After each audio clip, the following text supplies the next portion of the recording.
What's up, everyone, and welcome to the Tilted Tavern, Episode 2. I'm Solid Jake. We've got Arano and Zoya in apparently swap positions because I just did this on the fly.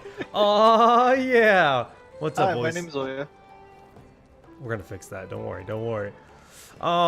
Man, you know, this has been a pretty eventful week in the gaming world. I feel like a lot of news has come out, more than I had expected, and we're gonna be talking about all of it. What are you talking about? Valve Index, I don't care about that. Sonic movie, I don't care Mordhau about that. came out. Mordhau's good, yeah. There we go. All right, we got a plus from Zoya. It is the Tilted Tavern after all. So just getting into things, you know, just a quick update. RSS feed does exist. We do have everything going on that. I went to submit the podcast to Spotify, and I got a message stating that it's like, you're a VIP. Email us so we can, you know, get you set up. So I email them. Then they send me to a different email, who sends me back to that email, and then they stopped responding. So that's going swimmingly. That's some VIP treatment right there. Yeah, I feel so special. But we will, you know, be working on getting that all up onto the various MP3 platforms as soon as possible. For now, just going to be YouTube and Twitch. We are going to be drinking beer, per usual, here in the Tilted Tavern. Last week, we promised that we would announce what beer it would be at the end of the show. We forgot to. Post-mortem, we came up with Yingling, as it is the oldest beer in America, and the oldest brewery in America, but Zoya could not find it as he asked for Young Link, and nobody had Young Link for sale. They only had Adult Link, and Landshark is what he picked up. And he's like, guys, I got a beer called Landshark. I don't know what this is.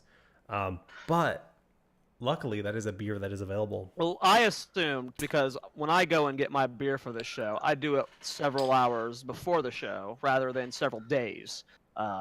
So I assumed I was the only one doing that. So I assumed they had already purchased their beer and I was going to be drinking something else. But neither of them had purchased their beer yet. So we audibled at the last second, and here we are with Landshark. It worked out. It worked out. You picked a beer that is produced by, I think this is a Busch beer. It is. Anheuser-Busch. It is. I have never had this beer in my life. I've never consumed a Landshark. Same. I have. I'm expecting. Plenty. I'm expecting a Corona-esque flavor. Island style not a skunky. lager. That's all beer to me. It smells like. It's a summer beer. It smells like a What is that? Heineken. It's like light, easily drinkable. Well, why does that make it a summer beer versus like Because a you winter beer? you don't want to drink heavy beers in the middle you because you're warm and sweaty and hot outside. Warm, So you sweaty, drink and hot. light beers.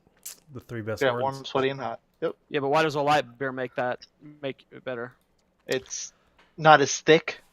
I mean, I think it's Not just when it comes down to the drinkability, you know, imagine mowing a lawn and then trying to drink a stout. A stout is thick and heavier. I don't know what that means. So. Okay, so Like but dark it's, just, beers. it's a little bit richer. So some stouts they make like chocolate stouts, and it's the new trend with stouts. Not new, but a popular trend with stouts right now is putting lactose in stouts. So making a milky stout, chocolate milk stout is something you could find. So they tend I'm to have lactose intolerant though. I know you are, but I'm giving you an example. But it's got that darker body. It's a little bit thicker. People will often, you know, refer to a Guinness as a meal in a can, because of how hefty it is compared to these nice watery lagers. Whatever you say, man. So you would rather drink one of these after mowing a lawn, is what you're saying? Yeah, Absolutely. or while mowing a lawn, even better. Well, why not just like have a glass of water instead? Welcome to the Tulsa Tavern, everyone. Why are you on this show, man? Are we drinking this now? Have we tried it? Yeah. Are we all agreed? Yeah. We're good. Yeah, let's do it. We've got to convert him at some point. Oh, I got this Hashtag really production. cool whiskey. Oh, Hell yeah, that does look cool. let's talk about it. I found out that it's part owned by Drake. Ooh. Really? Yeah. Thank you, Izzy, he's my pop culture, keeps me in the loop. He's your fact checker. Well, I'm trying to think of if the Drake curse is real, maybe that won't do well either. Yeah, right. Poor Toronto. We'll get there though. Yeah, that's NBA talk, Jake. Sorry. poor We're too early Toronto. for What that. did Toronto do? Toronto. Drake It's a is city from in Canada. Toronto. He's from Toronto, so he's a fan of the Toronto teams, and he goes to all the games and they lose whenever he Yeah. goes. It's called the Drake curse. All right, you guys get your P Sports segment later. For now, we're gonna jump in It doesn't do well. and talk about video games, and let's talk about a train wreck right now. The company known as Sega have been around for a little while.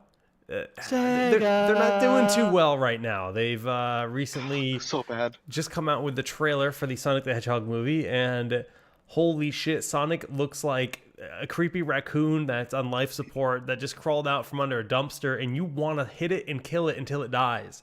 Because He is a kid who put on a costume for Halloween. That's literally like this what it looks little like to me. jumping this pisses me off so much. This whole scene of showing him stretching and bouncing, and then you see his face, and it gets worse. You think, how could it be worse than the back of this character? And you see his goddamn face and the teeth. I don't know. I honestly don't understand any of the upset. Yeah, he doesn't look ideally like he would, but like, I don't know, it's CGI, man. It ain't hard to pull off. None of the Pokemon look exactly alike. They all look kind of weird in the new Pokemon No, but movie. like, all right. Have you seen the I side don't by have side? an issue with anything of how Sonic. This to me was like such a. It doesn't look perfect, Dude. but the overreaction from the internet to the No. point where they're having to rework the CGI for the whole movie Yeah. is absurd. Well, It is not that bad. it is absurd. first thing- but It could maybe be touched up, but Dude, like this hold on, whole hold thing on. is absurd. Do me a favor and turn the gain down on your mic. Bring I that don't bad know boy how. down. Bring that bad boy down. And Which one is it? the Hello? dial where you're. Hello? Hello? That is better, and I'll bring Hello? your volume up because I had to Hello? lower you. Is this good? Should I stop? I think we're good for now. Let's go with that. Okay. All right. So you look at the side by side comparisons. Sonic has a lot of like distinct qualities. His mouth smiles on the side of his face, right? He's got like one row of teeth. It looks nice in a specific style, and they didn't capture any of that part of the character at all. And I hate that, dude. Like, I really think it looks awful. And his eyes, they're just, I mean, Sonic's eyes have always had this iconic design, the shape of them. And they didn't get any of it right. I'm sorry. He needs to look more No, cartoony. I'm sorry for people like you who let that ruin this whole experience. I don't understand any of the upset. It didn't look that bad. When I saw the trailer, I was like, all right, I'll watch it. I love Sonic. And then I find out the next day that it was so bad of feedback that they're having to rework the entire CGI. No, people need to calm down. Everyone freaks out about the dumbest shit these days. Dude, It doesn't look that bad. I didn't freak out about Pokemon. I don't think it looks perfect, but I think it looked good enough. Pokemon looks fantastic. I think it looks I pretty think good. it is I'm so equally excited for that the movie. same. I am equally hyped for both of them. Maybe because they did it first, people didn't All right. get as upset. What I will say is Jim Of course, Carrey, Jim Carrey looks as amazing. Dr. Robotnik, right?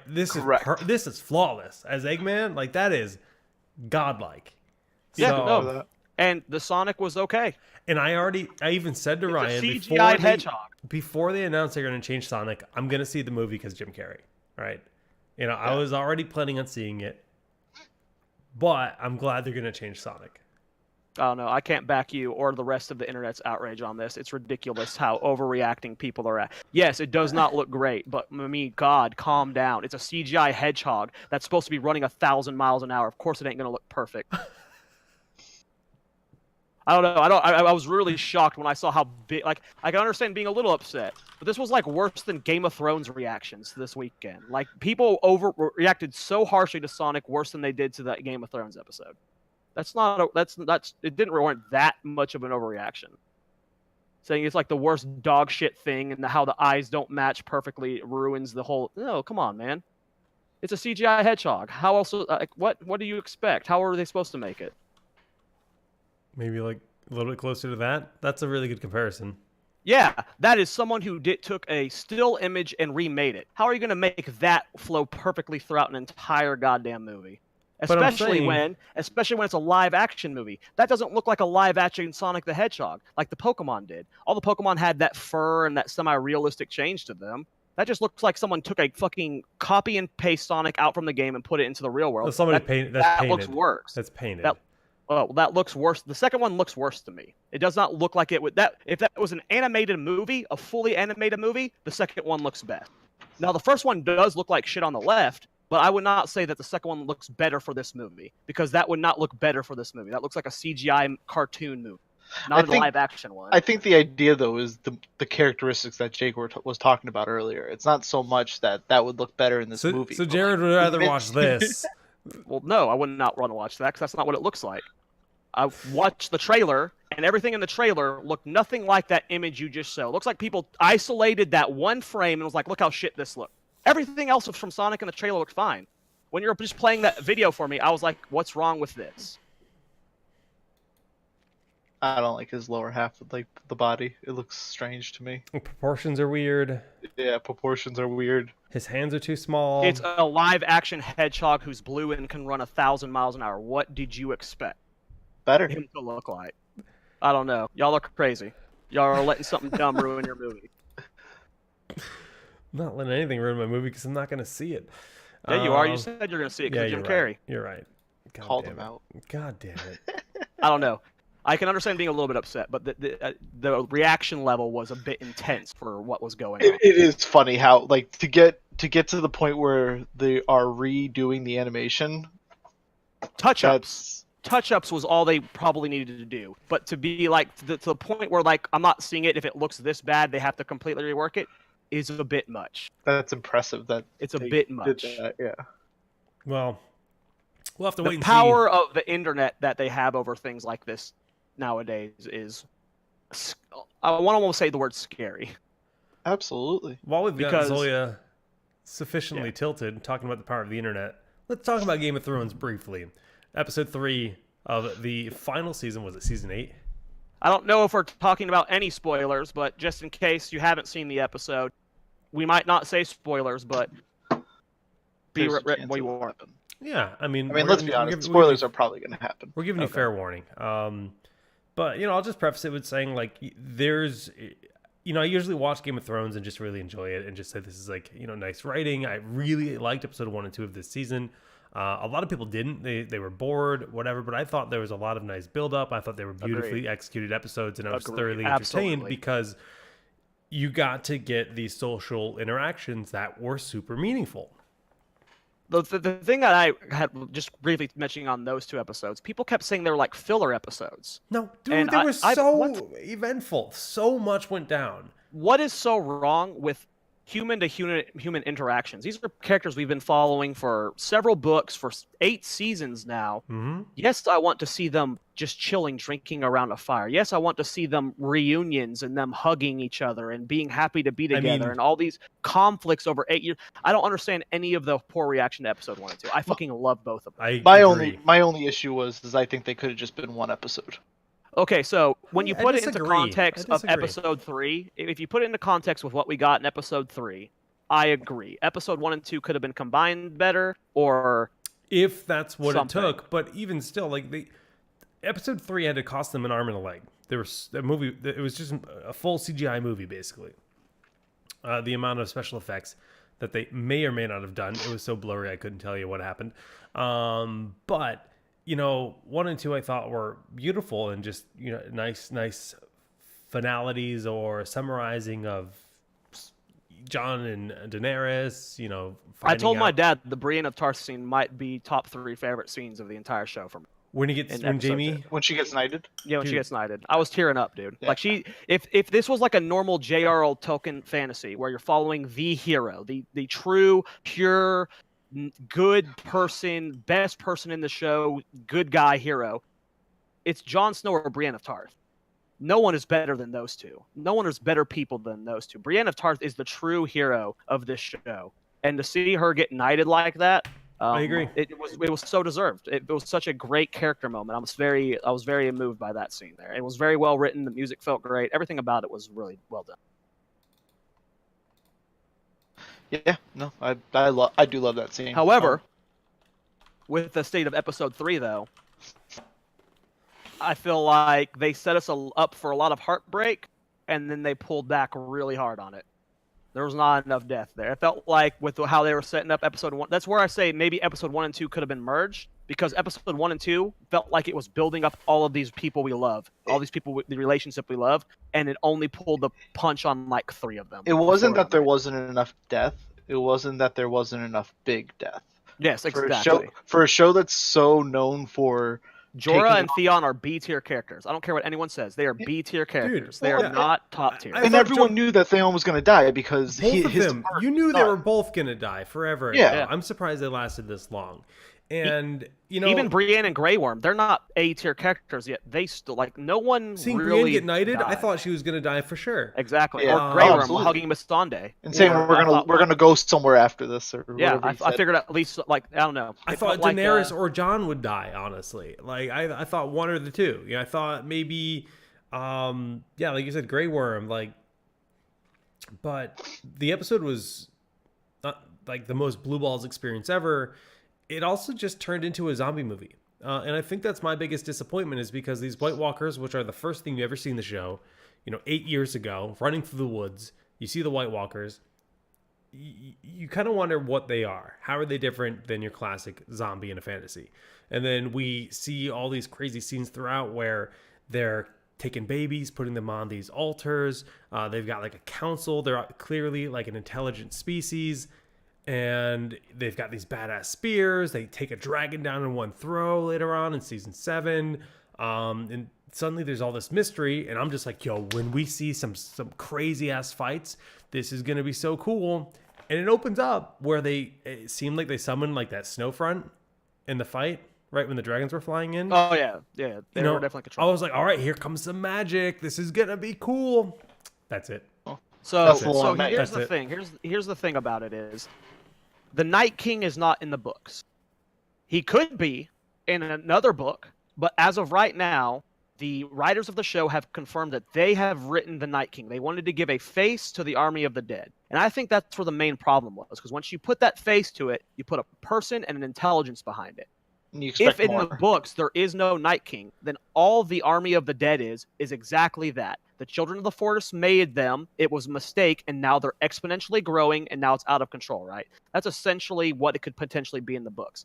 We don't know if that's the case yet, but right now, as far as we know, it looked. I don't know. I don't understand.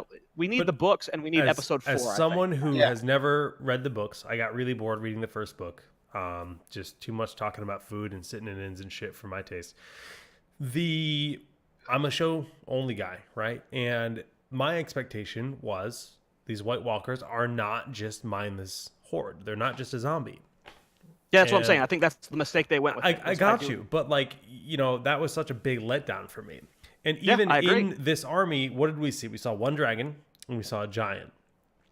There was nothing beyond that. Everything else was vanilla. Oh yeah, in the books we hear about undead bears. Frozen spiders, bears, all kinds of shit, dude. Like, I guarantee you that it could have been cooler. I feel like it should have been a 2-hour episode. That's what I've been saying since the start of it. It just felt rushed the entire time. It was all over so quick. They were hyping up this. Didn't they shorten this season to 6 episodes so they could get more runtime? Every episode's an hour and 22 minutes. You're telling me we got 22 minutes of episode? But around there, yeah. Yeah, nothing is more than this episode, except for the final episode, which is an hour and 26 minutes. Nothing is super crazy long. We lost 4 episodes this season for 20 minutes added to the end of each episode. Seems a bit off to me. That math doesn't add up. Yeah, it's... Look at the run times. Like, they're all like an hour 22 minutes. I'm with you. And we're missing 4 episodes. There's just a lot of things that bothered me. Jon getting dropped in the middle of a zombie battle and then getting through basically no problem. There was another scene where right before Jon was dodging the blue dragon fire for a little while, the door bursts open with a ton of zombies, and I don't know where they went, but they found something else to chase because they weren't bothering Jon while he was crouched behind a wall. What's the guy that has the flaming sword? Gets revived by the Lord of Light. Beric Dondarrion. Dondarrion. How the hell did he get back after, literally being barred against the walls like this, stabbed 100 times by zombies, and then he casually strolls through and they shut the door behind him. How did he get away from all the zombies? There's so many things. It's just like, no, there's no feasible way that you got away with Arya in that situation in the mountain, or the Hound rather. There's just no way. But whatever. Well, I think the theory is that these creatures they essentially just disintegrate whenever they're hit with dragon glass or Valyrian steel. But he wasn't. So they're not. I mean, we don't know that. There's a bunch of scene cuts. I guess. Also, You by have the to. way, You always have to I suspend know, but belief just a little bit. Just a little bit. The frame by frame was not well done. I think you're picking apart the wrong things with this. this Barrack is is like the one that scene right there is like the least of the complaints in the entire episode. There's 3,000 things more that are worse than that. Oh, I'm not going to argue with that, but there's so many holes in the whole episode. Whereas usually it when was I watch rushed. it, I don't. You can fill feel those that holes way. when it's not rushed. Yeah. Like, okay, so how does Barrack get away from that? You have to add another minute of footage.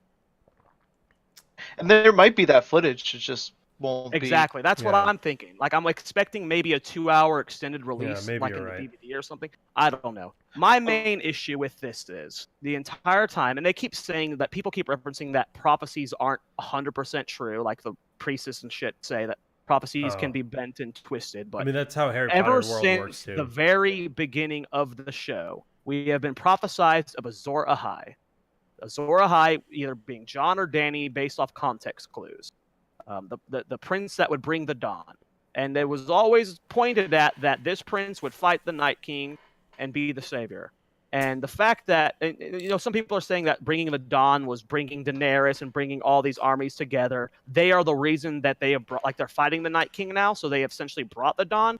But the fact that Jon Snow didn't fight the Night King even for a second, didn't just like no clank of swords or nothing.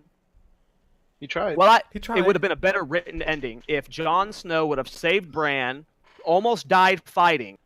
The Night King's about to kill Jon, and then Arya flanks him. But the fact that Arya just got the solo kill without Jon being present at all is what tilted me the most about Well, that. that's We what have pissed been me off building about this the up White for a Jon Walkers Snow fight. so much more too, though, because like all the freaking White Walkers are right there guarding their commander that controls everything about their species, and Arya just slithers in. Like, I get it, she trained for like what 6 to 8 years or something. She's been training for freaking forever, but No, everything. So I have no issue with Arya getting the kill. People say Arya getting kill is bullshit. I'm with you. fine with that. Yeah, same. It's how she got the kill is the sneak attack. problem. The sneak attack. It was a sneak attack out of nowhere. There's no way she could close that gap. We know that the entire area is just open field around the tree. Unless she somehow, when Bran and Theon weren't aware, snuck up into the tree and was just hiding there, like without Bran or Theon noticing. Like, it was just how it was done was my issue. Yeah. I wish Jon would have been able to duel him. Oh wow. It makes sense so if you look at it strategically from the Army of the Dead standpoint, why no White Walkers fought, nor the Night King fought, because as soon as one of them died, they lose a large chunk of the army. So everyone's saying that the fact that they didn't fight is bullshit. Strategically, from their standpoint, why would you risk those assets? Why would you have White Walkers fight? Why would you have the Night King fight? Because if they die, you instantly lose the war. So I think it makes sense that we didn't see a single White Walker fight. Honestly, it's guess just so. how it all ended. It just was. I don't know. Maybe this is one of those situations where, like with Episode 1, everyone was really upset with Star Wars Episode 1 because they had these absurd expectations of what Episode 1 should be, of what the new series should be. I actually enjoyed Episode 1 because I went into it with very little expectations because I was a 10-year-old kid that was just happy to see Star Wars. So yeah, we're That's agreeing what I on think something. went wrong Yeah. here. That's what I think went wrong here. We had don't hate expectations. Episode 1. I do. I like hate the whole- episode- I don't like 3 at all. Okay, 3 I think is there's the worst redeeming qualities to 1. is the worst of the 3. Yeah. I think there's redeeming qualities to 1 and 2. Yeah. No, Attack of the Clones is great. I mean, the coolest thing about 1 is pod racing. I freaking love pod love racing. that part, dude. When I was a kid, I used to go to a I forget what it was called, but it was basically like an arcade with a giant ball pit and laser tag, all those go-karts, all those kind of things. Like main And event or something. they had like crazy, this was like the best arcade ever. They had normal games, but they had like a roller coaster sim, and this was back in like the early 2000s, if not the late 90s. They had a pod racing game where you sat down in a pod and you had like the joysticks, and I remember you had to like tilt your left hand down and your right hand up to turn to the left and stuff. And it was cool. I legit would go there and I'd just play pod racing for like 2 hours until. Yeah, I played the shit out of the one on the N64. Yeah, the N64 one was what I was thinking of. I mean, that game was good too, but this was that game in, No, an I mean, in a obviously- cockpit. Oh yeah, right? arcade It was- games are It's always the sick. next step for Yeah, immersion. yeah. Exact same game. No. I mean, identical game, but in a Not cockpit. meaning to do a weird Star Wars segue, but yeah, you get my point. Is people went into this episode, everyone went into this episode because everyone kept saying how episode 3 of season 8 would be the best battle ever filmed on a TV show ever. There were such huge expectations from book readers, from show watchers. Everyone. Again, it was the largest watched live episode of a TV show of all time or something like that. Oh, I didn't Like hear that. there were so many. Like the reason you couldn't see anything. Have you gone and rewatched it, Jake? No, I need to because It is so infinitely blurry. more. There were so many people watching that it blurred the broadcast. The for bandwidth everybody watching. couldn't handle it. That think that- is insane. How? Yeah, Come on. that is Come on. impressive. That's insane. I I was fortunate because I had a family emergency, so I ended up starting about 40 minutes At the end. after it started, so I Ah. had no issues. Yeah, we had issues. I remember I was watching it with my parents. It was just it was so hard to see anything. But I went and rewatched it with them. It is infinitely better, Jake. I honestly I'll say whether rewatch you it. like it or don't like it, please rewatch it because Oh, there are it's some cinematic gorgeous. scenes. The scenes with the dragons flying above the clouds might be the most beautiful scenographic Dude. CGI scene I've ever seen. That is my wallpaper right now on my computer. Oh yeah. No, Yeah, that was it's absolutely With the I had blur, it was no awful. idea what was No, I happening, agree. dude. During the fight where John's getting breathed at, I didn't know who was getting attacked. I couldn't tell what was Yeah. going on. But please rewatch it. But I yeah, actually, I think when the episode ended up, like, did John's dragon die? Like, I don't know what happened here. I think they both live. You see them in the trailer for the next one. Yeah, Okay. that's spoiler. Another thing that was dumb was like Ghost charging with the Dothraki. Like, what are you doing, dude? And then What are you Ghost doing? is alive in the background. Why isn't Ghost defending Bran in that situation? Why isn't Ghost sitting even right next to Bran? like? I really, it's one of my bigger gripes with the show because I've always played like hunters, beastmaster type characters in games because I think that's cool. You know, in Final Fantasy, I played a dragoon. In Final Fantasy 11, I've always liked that whole you have a bond with a pet, and that's one of the things that really pulled me into Game of Thrones is the Starks all were given these wolves that dire wolves to take care of and protect them at the same time, and they really just abandoned them. Once Robb Stark died, it's like the dire wolves are gone basically. From what I've read online, it's CGI budget. That's purely the reason. I mean, it's just so shitty, dude. I Like, understand. It's I such understand a cool why, and part I of the agree, fantasy. but Like, ever since the dragons became big, Yeah. the full budget went to the dragons, not the God damn it. That's why we got one scene with Ghost running. That's all Well- they could afford to put in with him. I even heard that they didn't have him in there at first, and they had to go back and add him in because people were complaining believe that it. there was no Ghost. Thanks HBO for disappointing me. Anyways, No, well, I got one more thing to say. okay. I got one more thing to say. Never. Now, most people were upset the Night King died that episode. I fully expected him to die that episode Same. because I've been telling my dad since the beginning of the series the true villain of this series since day one has been Cersei. And she fully deserves to have the last 3 episodes devoted to her as the final villain. I think she's one of the best written villains in all of anything I've read, video games, movies. She is so evil, and she is so. So I have smart. a People say question for you Tyrion on is that. Smart. She is smarter than Tyrion, in my opinion. She is so clever. She is so ruthless. I She fucking is love her. detestable, and Yes, Do you think she that is she detestable. is so good because, like, I'm gonna refer to like Kefka in Final Fantasy VI. A lot of people, their argument for Kefka is because he destroyed the world. That's what makes him a great villain.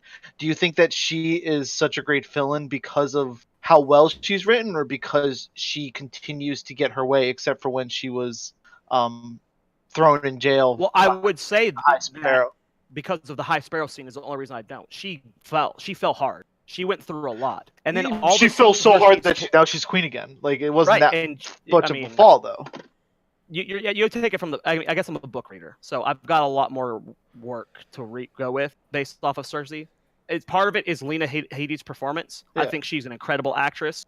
But I mean, when she was getting revenge on the sand snakes, how she had the daughter get She's killed in front of so the I mom. also want to put it out there malicious. that I'm just playing devil's advocate at this point because I do agree with you. Yeah. Like, I do think she is a fantastic villain, and I don't want to see anybody else die more because of how good of a villain Exactly. Like when Joffrey was a great villain, and it felt good when he died, and he deserved to die. And I feel like Cersei's in the same vein.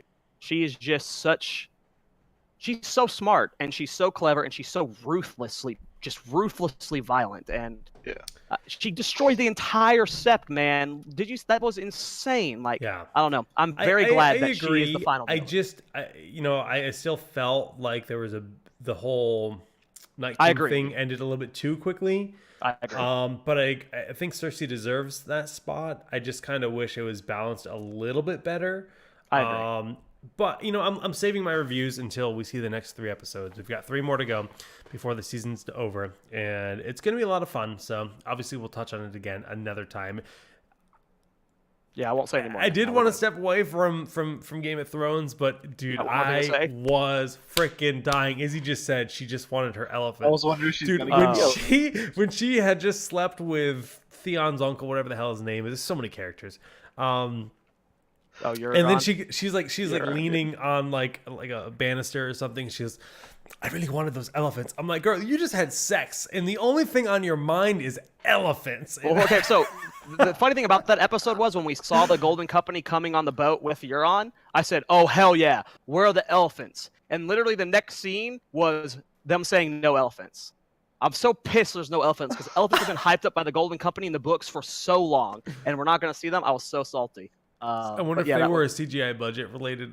Probably. Fun thing about that actually could be it. But fun thing about Euron Greyjoy is in the books he's much cooler. He's like a warlock that does like dark sorcery, and his entire crew is Holy mute. shit! He's with their tongues. He cut out all their tongues. He's like a Bam Margera emo guy in the show, but in the books he is a ruthless evil warlock. Wait, he cut out all their tongues? Yeah, his entire crew of every single one of the ships is mutes. Is this our Dresden Files segment? It could be. Nicodemus. I love him, dude. He's also a very well written, very, very well written. Spoiler, I haven't gotten to him yet. Just so you know, like one of the main villains in Dresden Files cuts out all of his thugs' tongues. So all of his lackeys are tongueless. They can't talk back. They just obey. Like thugs though, like basic bitch. Yeah. They're like gunmen, but they're good at their job. Anyways. Yes. Eventually, we've talked about having a Tilted Tavern book club where we read a book and jump into it. And I'll say I'm reading Otherland right now. I'm almost done with book 1. Really cool. Read Otherland. Really cool book. Basically, it's in the future where VR, you basically plug in neurally into the net. One of those kind of books, but this is written in the early 2000s. It's very, very, very well done. But we're going to move on to talk about more medieval things in the form of Mordhau, a game that came out this week. It's been in early development for a while. So I'm going to preface this by saying I played a lot of Chivalry over the years. My friends and I all considered this our LAN party game. Chivalry was a first-person melee combat game. This is the most true successor to that you can get. Mount and Blade, another popular game in this genre.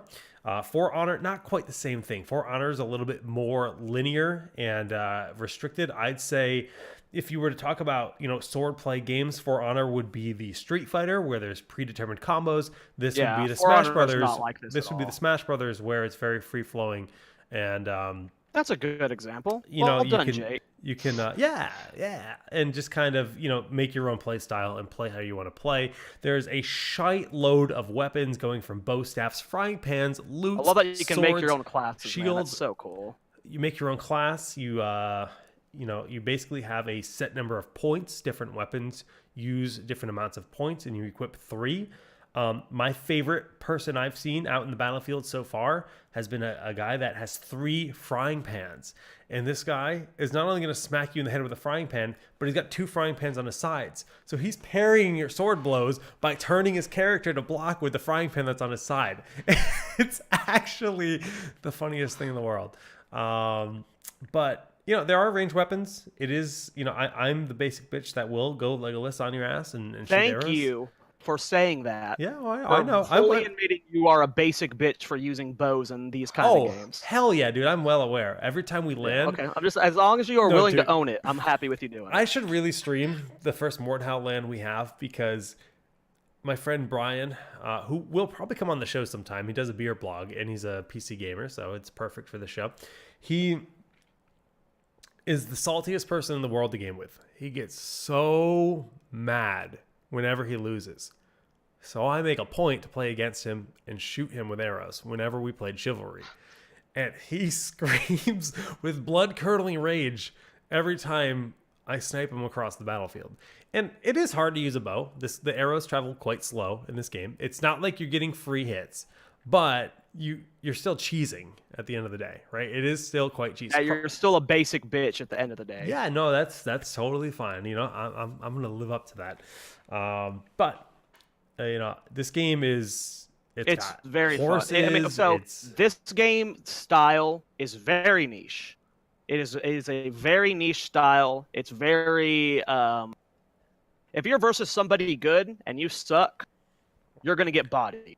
You're gonna lose the fight. It's just like Melee in that sense. If there's a skill gap, you cannot beat that person. But I don't know if you're into these kind of games, man. I mean, you know if you are, you'll know if you're like these kind of games. Well, This let's isn't talk something you about can let's sell just talk someone on. about like being better than someone right now. And one thing that I really like about this is this game. I assume it's made on Valve's engine because it's got such a good Unreal. It's Unreal. Okay. Well, it's got a very good spectator client. And when you die, or if you decide you just want to watch a game, you can spectate first person or third person, your choice. But I was just going, I just was watching one guy's POV and just seeing how he played. This guy happened to be an absolute god. And one thing I like is that there's all these different taunts. You can stick your arms out. You can juggle your sword a little bit. You can swap it to a Mordhau stance where you're holding the blade and you smack them with the handle. Is it called the hilt? The hilt of the sword? Yeah, that's the term. And I think that's all really cool. But this guy was just clearly better, and he knew it than everyone else. And he's doing all these fancy things with his sword, just kind of taunting his opponents. And it just looked really badass. And at that moment, I was like, yo, just watching people that are good at this game is super satisfying because it's a badass knight on the battlefield that knows he's better than you and is ready to just prove it. And watching this guy 1v3 people was super satisfying. I can't do that. Maybe someday. But damn, it's fun to watch. Yeah. I would not recommend it to people yet. Oh, no. Again, it's a niche game for sure. Well, not just because of that. If you like these styles of games, I do not recommend it yet. There are server issues. You can't even play the BR mode at all. Lobbies don't fill up. Yesterday, we all queued for a US West server, me, Calf, and like 3 other people. We all got into different US West servers for the BR, and they all had 5 people in. We all could have easily ended up in the same lobby and had one full game, but we had 5 lobbies with 5 out of 48 people. Yeah, so there's a lot of issues that need to be worked out with the game. However, if you like this genre, this is the best game of this genre ever. This is better than Chivalry. This is better than Mountain Blade. I was playing this game till 7 a.m. last night with Calf. That's awesome. Yeah, just to like talk a little bit about just this game was kickstarted. There's a lot of people that were big into Chivalry. I don't want to say pro players or anything because that didn't really have a pro scene, but they really were active in the game. And Chivalry had a lot of janky stuff, and these guys made sure that the game was designed so that wasn't a thing. So, for example, if you're to do an overhead swing in Chivalry with your sword, as so, there's a hitbox behind your character where that sword is starting its swing. People would do an overhead swing and turn away from their opponent to get a quick swipe and basically a headshot and instantly kill them. And it was pretty darn easy to do that. It's just a 360 or a 180 spin on your character with that sword, and it was fairly cheesy. So they thought of all those things, and they tried to make sure that wasn't a thing. They tried to make sure the combat felt very skill-based. They did a lot of nice things with the way that you can react to your opponents defensively and have a really intense sword combat. And the way that there's definitely a learning curve with getting used to how many different kinds of weapons there are in the animations that exist. You have to learn all the matchups. You have to know if you can not block even that, or but just attack. how long does it take for this spear thrust to initiate so that I can parry it properly to then respond? But it's good. It's a lot of fun. And Mordhau, Mordhau. It's kind of a weird word, I guess, but check it out. If you like this genre, Sure, 100% buy it. It's got issues, but hopefully they get fixed over time. Server issues have already been getting hot fixed and stuff. But if you like this genre, this company's ever game released a game. I don't even know who made this game. Same. How you spell it? Mordhau. Mordhau is the Mordhau. If you like this style of game, man, this is the best it's ever been. I've put so many hours into Mountain Blade. I've been playing that since when did the first Mountain Blade come out? I feel like it had to come out in 2009, man, or 2008. I never spent much time into it. It was fun, but no, I love this. a chivalry guy. Well, I I'm on think the Mountain Mordhau Blade came out website. before Chivalry. Mountain Blade came out way before Chivalry. So yeah, I know, but I just never got into it myself. Well, yeah, if you play the better version, you can't get into the worst version. That ain't ever gonna happen. Chivalry was decent, but yeah, this is a good game. I like it a lot. Yeah, like you go to Mordhau.com and they don't even have a business name. It's just a game. There's no company that made Mordhau. I think they're probably just called Mordhau. Yeah, because Mountain this Blade. is a kick-started project, like very well executed. No, it was made by Triturion or something like that. Spell it. I'm probably butchering that. Tritternion. Saturnian. Saturnian? Yeah, sure. Yeah, the original Mountain Blade came out in 2008. I had just graduated from high school. You go to Saturnian's website. It's just awesome indie game studio, Mordhau. Yeah. That's it. So props to these guys. This is their first game. They got it kickstarted with the idea of basically making, a smoother, cleaner, modern version of this. Some context, Torn Banner Studios with people that made Chivalry. I even met a lot of the devs at PAX East a few years ago. I think maybe it was PAX Prime. Yeah, it was PAX Prime because Dunk was there. I was with Dunk. And they were awesome, but they were showing off the new game Mirage, and that game flopped. It's just unfortunately not very good. They tried to kind of create this whole more fantasy type thing where the range class is like a mage, and I thought it was going to be pretty cool because they can use this aerial attack or use this attack in the air to dash and reposition, and it was cool, but it just didn't work out. But yeah, who graduated high school in 2008? Me? You did. You just said that. Sorry, I was reading something probably. What are you, 06? I'm 06, yeah. And you're what, 04? 04. Damn. Well, yeah, I don't know. Mordhau. We're going to shift directly into the Valve Index. And this is probably a smaller segment because I know you guys haven't invested into VR as much as I have. You recently got yours. Yeah, I got an Oculus. So you're a new Oculus owner. Jared, have you ever played VR? Yeah, once at PAX. I'm not interested in VR, to be honest. Not for another 5 to 10 years, I feel. It really needs just... Maybe third generation is what I'm expecting, that I'll really get into it. So I'm completely there with you. I had really no intentions of getting VR this generation, but I bought it to work out, basically, rather than a gym membership. And with Beat Saber, it's a really good workout. And then I got a boxing game and things along those lines. And I think I inspired that because that's absolutely. I think that's exactly where I stand. I think Beat Saber is the only game I want to play on VR. Beat Saber is a rhythm game. It's kind of like a VR Dance Dance Revolution in a way, where you have two lightsabers, so you slash the blocks as they fly at you. But you're in a linear environment. You don't move more than a couple feet left to right.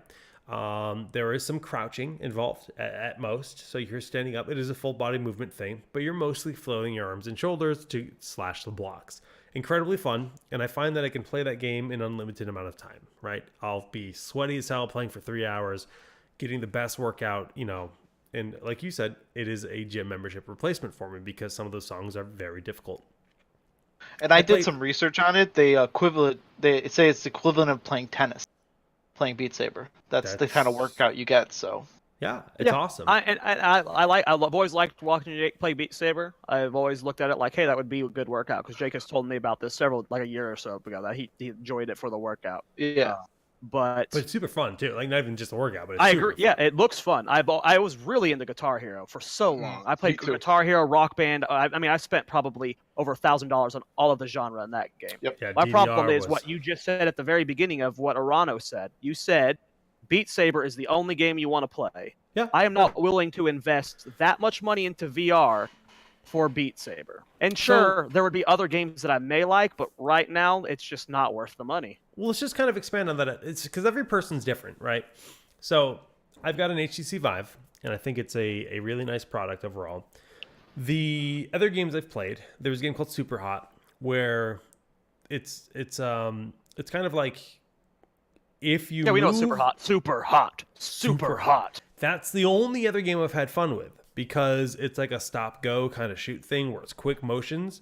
But I did crash into the wall in my house because you can like duck behind barrels and stuff, and there's a lot of diving, and you were just slowly just inching over. I slammed into the wall like full force. Yeah. Like, I'm lucky I didn't break the headset, but that game was pretty good. There's another game that's like your classic arcade shooter where you're like kind of standing still shooting at things that fly at you. That game's pretty fun. But Skyrim VR, any game where you have to move around, I'll play for an hour. I'll feel super sick at the end of it. I'll feel bad. And I'll be in pain. Like my neck will hurt. It's weird because I'm like tense and it's like not normal. Or like doing this or something. Probably. Maybe subconsciously worried about running into something. There's a lot of things. I don't know what it is, but like I think all those games are really bad. And VR. For me personally, I just don't want to play them. I don't have any interest in VR in that sense. The things that VR need to evolve in are, they do have these things you strap into where it's like a treadmill that you move on, like an omnidirectional treadmill. Once that is a thing that I can buy at home and use. Like I said, 3rd generation. Well, I agree, but this is 2nd generation, right? The Valve Index, which was just released, is 2nd gen. And the big thing that they're evolving in that I'm super excited about are these new controllers. Because they are I hate the Vive controllers. I think they're terrible. I think they're clunky. They feel bad. But the Valve Index controllers are like gauntlets, and they read all of your finger movements. So your thumb has buttons and some movement on them, but your fingers, it can read all of those movements and treat it as if you were to make the motion of picking something up with your hand, you can do that in game. You can juggle a ball, whatever. To me, this is a huge step for what I want VR to be. Because, I don't know, the concept of VR is super cool. I'd love to see it become a super worthwhile thing. It just isn't there yet. It'll take time. And it's wireless, right? Maybe. I didn't actually read that. I'm not buying that. I'm not spending $1,000. No, but wireless is a big step. But the Vive has wireless, right? And really? You can buy wireless for the Vive. It's an add-on. The new Oculus coming out is wireless, so that's like not. I mean, it's a big deal, but battery technology is still. I mean, it's got a 2 to 3 hour battery life. Like, if this is Gen 2, what you just described, then maybe I need to wait for Gen 4. Well, the controllers are a big deal. No, I agree. That is a big deal. Just not where I want it yet. Not even close. It sounds like Gen 3, if this is Gen 2, Gen 3 will probably be what you're talking about with the omnidirectional treadmill, and it'll probably be in a very Gen 1 state. So maybe Gen 4 was when everything would get smoothed out. Let me clarify, the omnidirectional treadmill already exists, just not for consumers. But they do exist. Okay, Jake. That it doesn't exist. It's not on the market yet, so it doesn't count. It's on the market, but they're really hard to get. But the technology is already being worked on. And in 10 years, we'll see. Yeah, but I think it's going to be fun to keep our eyes on VR. I agree. I am super into, like, ignore my whole tone right now. I'm not interested in VR right now because I know what it can be. I am a guy that hopes one day that we do get something. I don't think it'll be possible, but similar to what Sword Art Online and those big VR dive games. I'm reading that book. full. I don't know if we'll ever get to where it's like full like neural uplink, neural. Yeah, you get your senses and stuff in there. But when it gets to the point where it's something even close, like that will be my life when that happens. In my lifetime, if I have to genetically like have something implanted into the back of my neck to be able to plug in the internet, I'm doing it, dude. I have always been like, you see people who get upset, like a lot of rich people right now are getting like stem cell surgeries and stuff to help fix spines and help them. And people are like, no, you should live a very normal and like natural life. Fuck no. I want to live. I want to live forever. Do whatever you can to cybernetically enhance me. Put shit in my neck. Do whatever it takes, modification-wise, to make my life as good as possible. I don't give a fuck. As possible. And if I have to put something in my neck for VR, you better fucking believe I will. Dude, Jared's just gonna play the third version of World of Warcraft, which is just WoW VR, yes. where he uplinks into WoW. Dude, I will die there. If there is a classic WoW VR, I will die there. That will be where like I spend my last days. That sounds like a dream come true. I respect that.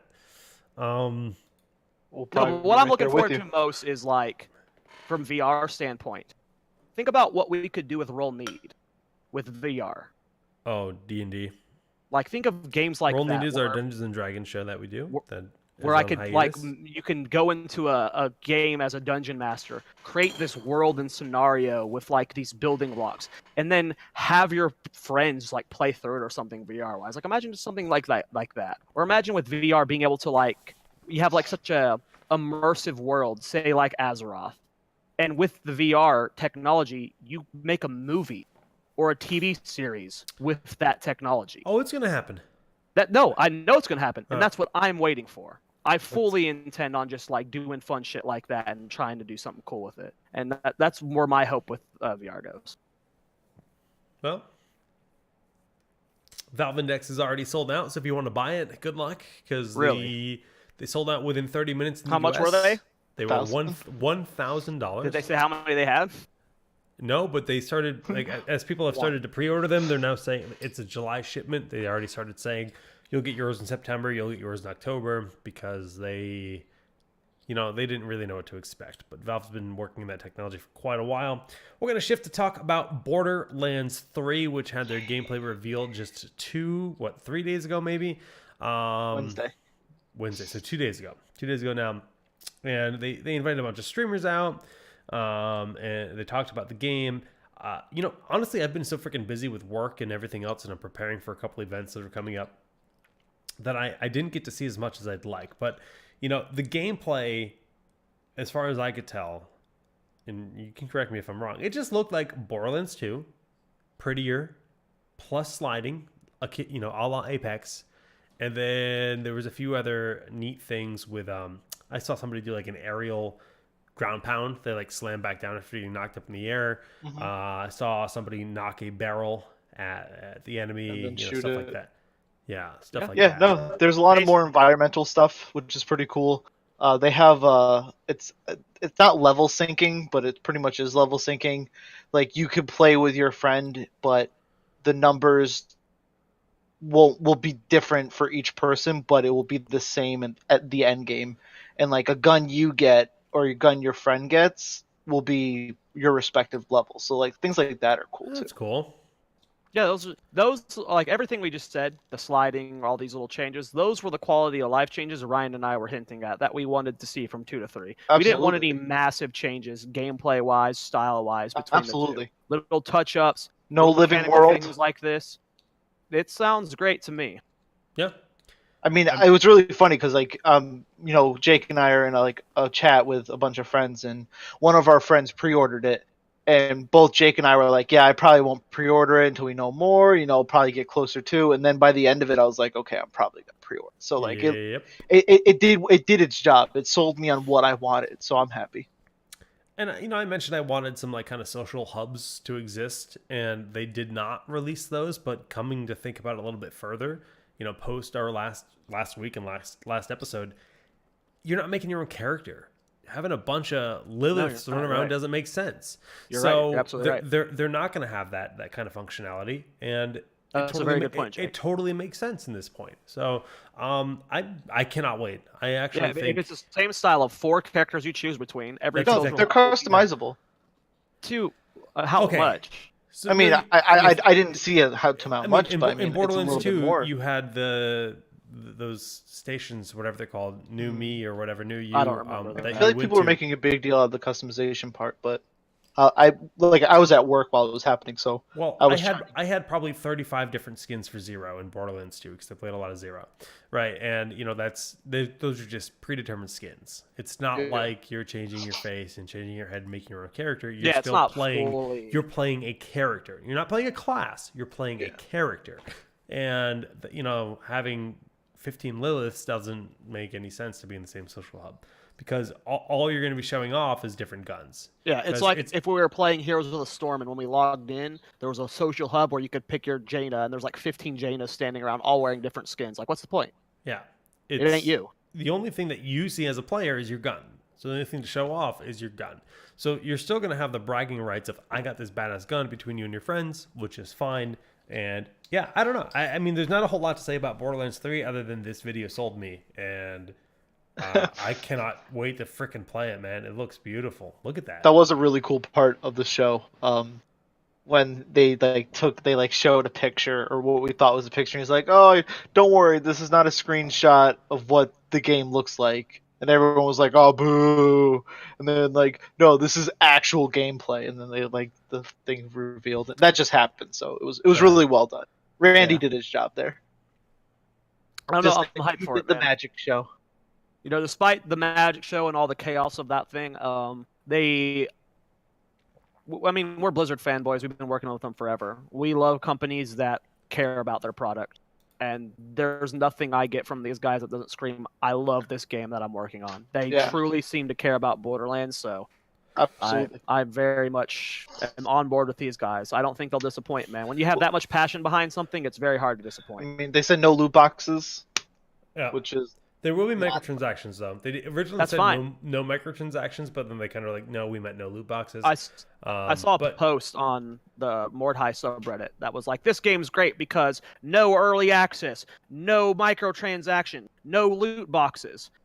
Okay, yes, to an extent, that's good when you limit those things. But devs gotta make money, guys. absolutely. And the only way you can do that in today's market is generally through microtransactions at some point. I mean, Or DLCs. we or can make DLC. we can make that a whole segment for another time, but the modern day standards are live design. You have a game design team. Most companies have a game design team that makes a game, and then it goes into the live design phase, which is literally a different team that works to balance and create new content. While the game design team might consist some of the same people, a lot of people will move on to another project to make start to finish. Artists and stuff move on. Live design becoming the norm means that Borderlands 3 will be around for 5 to 6 years minimum with new content coming out. So they have the season's pass. It's $100. This is the station, the quick change where you change your skin. They're showing it right here in the game. Emotes, color, skin. Yeah, that's not Okay. enough. I mean, you know what? That's fine though. Respec, all of That's these not things. enough for that's enough for the game, but that's not enough for the social hub. This does not make me want to have a social No. hub. It doesn't need to be there for the social hub. I'm just happy to see this is a thing there in general.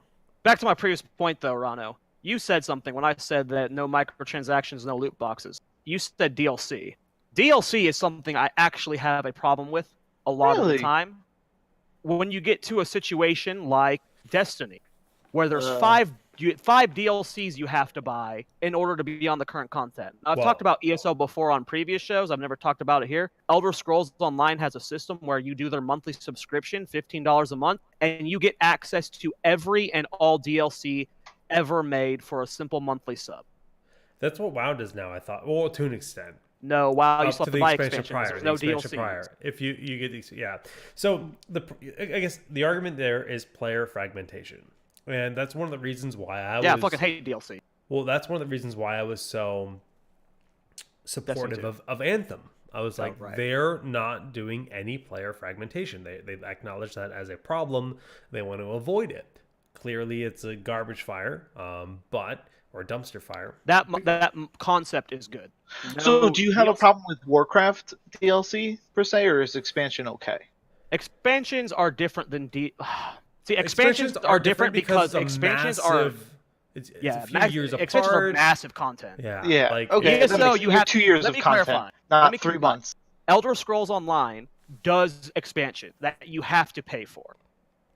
Just like World of Warcraft, just Yeah. like any game with expansion. Any But MMO. DLC wise, the fact that like Destiny 2, I think Destiny 2 was the biggest disappointment DLC wise for me. I think when I wanted to get back into it, it was like $80 to get back into. You know why though? It's because it's Activision who was treating it Well, like right. They were treating it like Call of Duty because Call of Duty is all about selling new maps. No. Destiny 1 was like that too. Destiny 1 did the Okay. exact same pay thing. You had to pay That's true. every 3-4 months to get back into the game. You had to pay because they would come out with an expansion. Destiny 1 did the same thing. It's not just Activision. Trust me. So Activision is doing a lot of things, but Bungie did the exact same thing in That is Destiny. Well, Borderlands is going to suffer from that, I think. If they're doing the season pass, it's $100 for the game, and then the season pass for year 1. Yeah, hearing that's already disappointing. Yeah, no, that's my one big concern. My point was trying to make was no microtransactions and loot boxes is fine because you have to make money. No, that's fine. Those don't impact gameplay. Those don't impact anything besides how you look or cool shit like that. Maybe some fun stuff. But DLCs fragment player bases. They prevent you from enjoying a full game. What I am curious That's about, my issue. What I am curious about with Borderlands though is so they have 3 tiers, and so it's 60, 80, and 100. And the $80 one does not include DLC. So that's a $20 jump between 80 and 100 for the DLC. So I'm wondering if the DLC is only going to be $100, or I'm sorry, only $20, or if it's going to be Even then, 40. though, any DLC where you have to pay for it does exactly what Jake said. It fragments the community. Listen, Destiny if you wants right, their Ryan, 40 every Ryan, 2 in months. 1 year, if we want to play Borderlands 3 together and you have the expansion or the DLC and I don't, we don't play together. I'll I'm not give you $20. Okay, it's let's- $20. This pump is the between brakes. you and me, though. This is Let's between pump you and the me where brakes. friendship happens. What about other people, though? There are ways to make it work though, because theoretically, content could come out and you could skip a bunch of content, right? So say it's like Tiny Tina, character that's returning, she had like her own DLC in Borderlands 2 that you had to buy, and it was like a bunch of missions revolving around Tiny Tina, and you got to do all this stuff. That's one example. Another thing is they added the Mechromancer as a class in Borderlands 2. Mechromancer was a brand new class. It was like $15, but like if you want to play it, you pay the $15. If you don't, fine. My point here is if they were to do a system like this, like ESOs, where I just have to subscribe. But I don't want to pay $15 a month. I'm okay. I will though. If they're constantly pumping out it's DLC. all preference at that point. So would you rather pay $100 for the year? Or would you rather pay $8 a month or whatever it is to make it $100 for the year? It depends on the amount of content that's coming out. If they're constantly releasing DLC and fresh content monthly or every other month, I will absolutely pay $8 a month for that. Absolutely. Or I don't think in there's this going to be that situation, much DLC for this stuff. Well, here's another example I can make. I think this one works perfectly. Anthem. I would never have bought an Anthem at any point if it wasn't for the Origin access that allowed me to play it for 15 months. Now that's a completely different situation because it's a full game versus DLC. But let's just say DLC releases for Borderlands 3. If it's $20, there's a 0% chance I buy it. If I sub for $8, can unsub when I want, and then resub again later to try more DLC when I want to play the game, that's much more likely for me. I just don't. I don't like the idea of having to purchase content like that, especially when it's not expansion tier. If it's an expansion worth of content, like an expansion would be like the Handsome Jack games. Like that's an expansion. I would pay for that. Those games, the pre-sequel games. I will say though, Borderlands I think in the they're past ass. though, But that's expansion quality. I would pay expansion quality money for that. I would not pay expansion quality money for a DLC that's like 10 missions. The first 2 games DLC though, and even pre-sequel, were massive. Okay, it might depend. We'll have to see how much content is. I'm just saying that paying for DLC has always been a problem for me because again, what if I'm willing to spend that $20 but Soap isn't? Now Right. suddenly we can't play this cool content. Okay, you can't play the cool content, but you can still go back to the other content because it's going to be. But we've already been doing that. Let's say just at this point we already own the game. There's no reason to do the new content. I mean, there's only one way to find out, right? I mean, I think as a baseline, this game's going to be worth it no matter what, just because the story and everything's going to be really fun. If you like it enough to continue grinding bosses and loot, with the DLC, fine. It's not going to be for everyone. That's a fact of the matter. Because it's going to be auxiliary content. It's not going to be the same level of meaningful, story-driven shit. It's going to be claptrap, maybe that's the best way to look at it. Taking a dump and needing his ass wiped. Maybe that content should only be looked at for the people that really, really care about the game. And straight really up, I think maybe that's the best way to look at it. Yeah, you might be right there. There is some drama going on with Claptrap. The original voice actor is not involved in this game as they didn't want to pay his rate. He asked for a higher amount of money, which he said he was getting underpaid before. He publicly tweeted out just saying basically, they're cheap and they don't want to do this. They lost multiple voice actors going into Borderlands 3, and it is related to them not wanting to pay their voice actors. So, don't know. So that has always been an industry issue from what I've heard. Yeah. It's just voice actors have always been horribly underpaid. And it's a shame that they let them go. They should have paid them whatever. We don't know what he was asking. He could have been asking some stupid amount. I doubt it was a stupid amount. I doubt it too. Blizzard's one of the few companies that are very good about that because they work with SAG, the Screen Actors Guild, which is incredibly strict with how everything works. So if you ever say, hey, why is Jaina's voice different in Hearthstone than it is in World of Warcraft, or at least the voice line, they can't use any voice line twice. SAG has all kinds of rules where if this voice line was used in Warcraft 2, they cannot just port that to Warcraft 3 if that game ever exists. They cannot just port that to Heroes of the Storm. It has to be a different recorded audio. And a lot of other crazy rules and stuff. But people always, it makes sense. Yeah, why is Kel'Thuzad's voice different? They should use Warcraft 3 instead of Heroes Kel'Thuzad, but they can't. They legally cannot. It makes sense because what you're doing is you're paying, let's say, Laura Bailey X amount of money to do this role, and then you're using that work for several different titles without paying her. She's getting fucked, yeah. She did it for one job, and she should get paid for multiple jobs. Yeah, well, it's amazing that they don't have things like royalties and...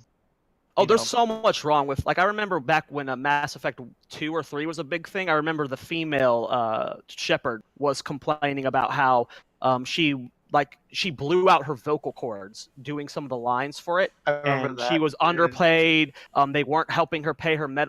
It was just that was probably what started the SAG movement, was helping those voice actors, because SAG's always been around, but well, it made it bigger right now. You see a lot of voice actors pushing for SAG, and they got a lot more influence than they did before. And it might have started with that, but they probably should have paid him.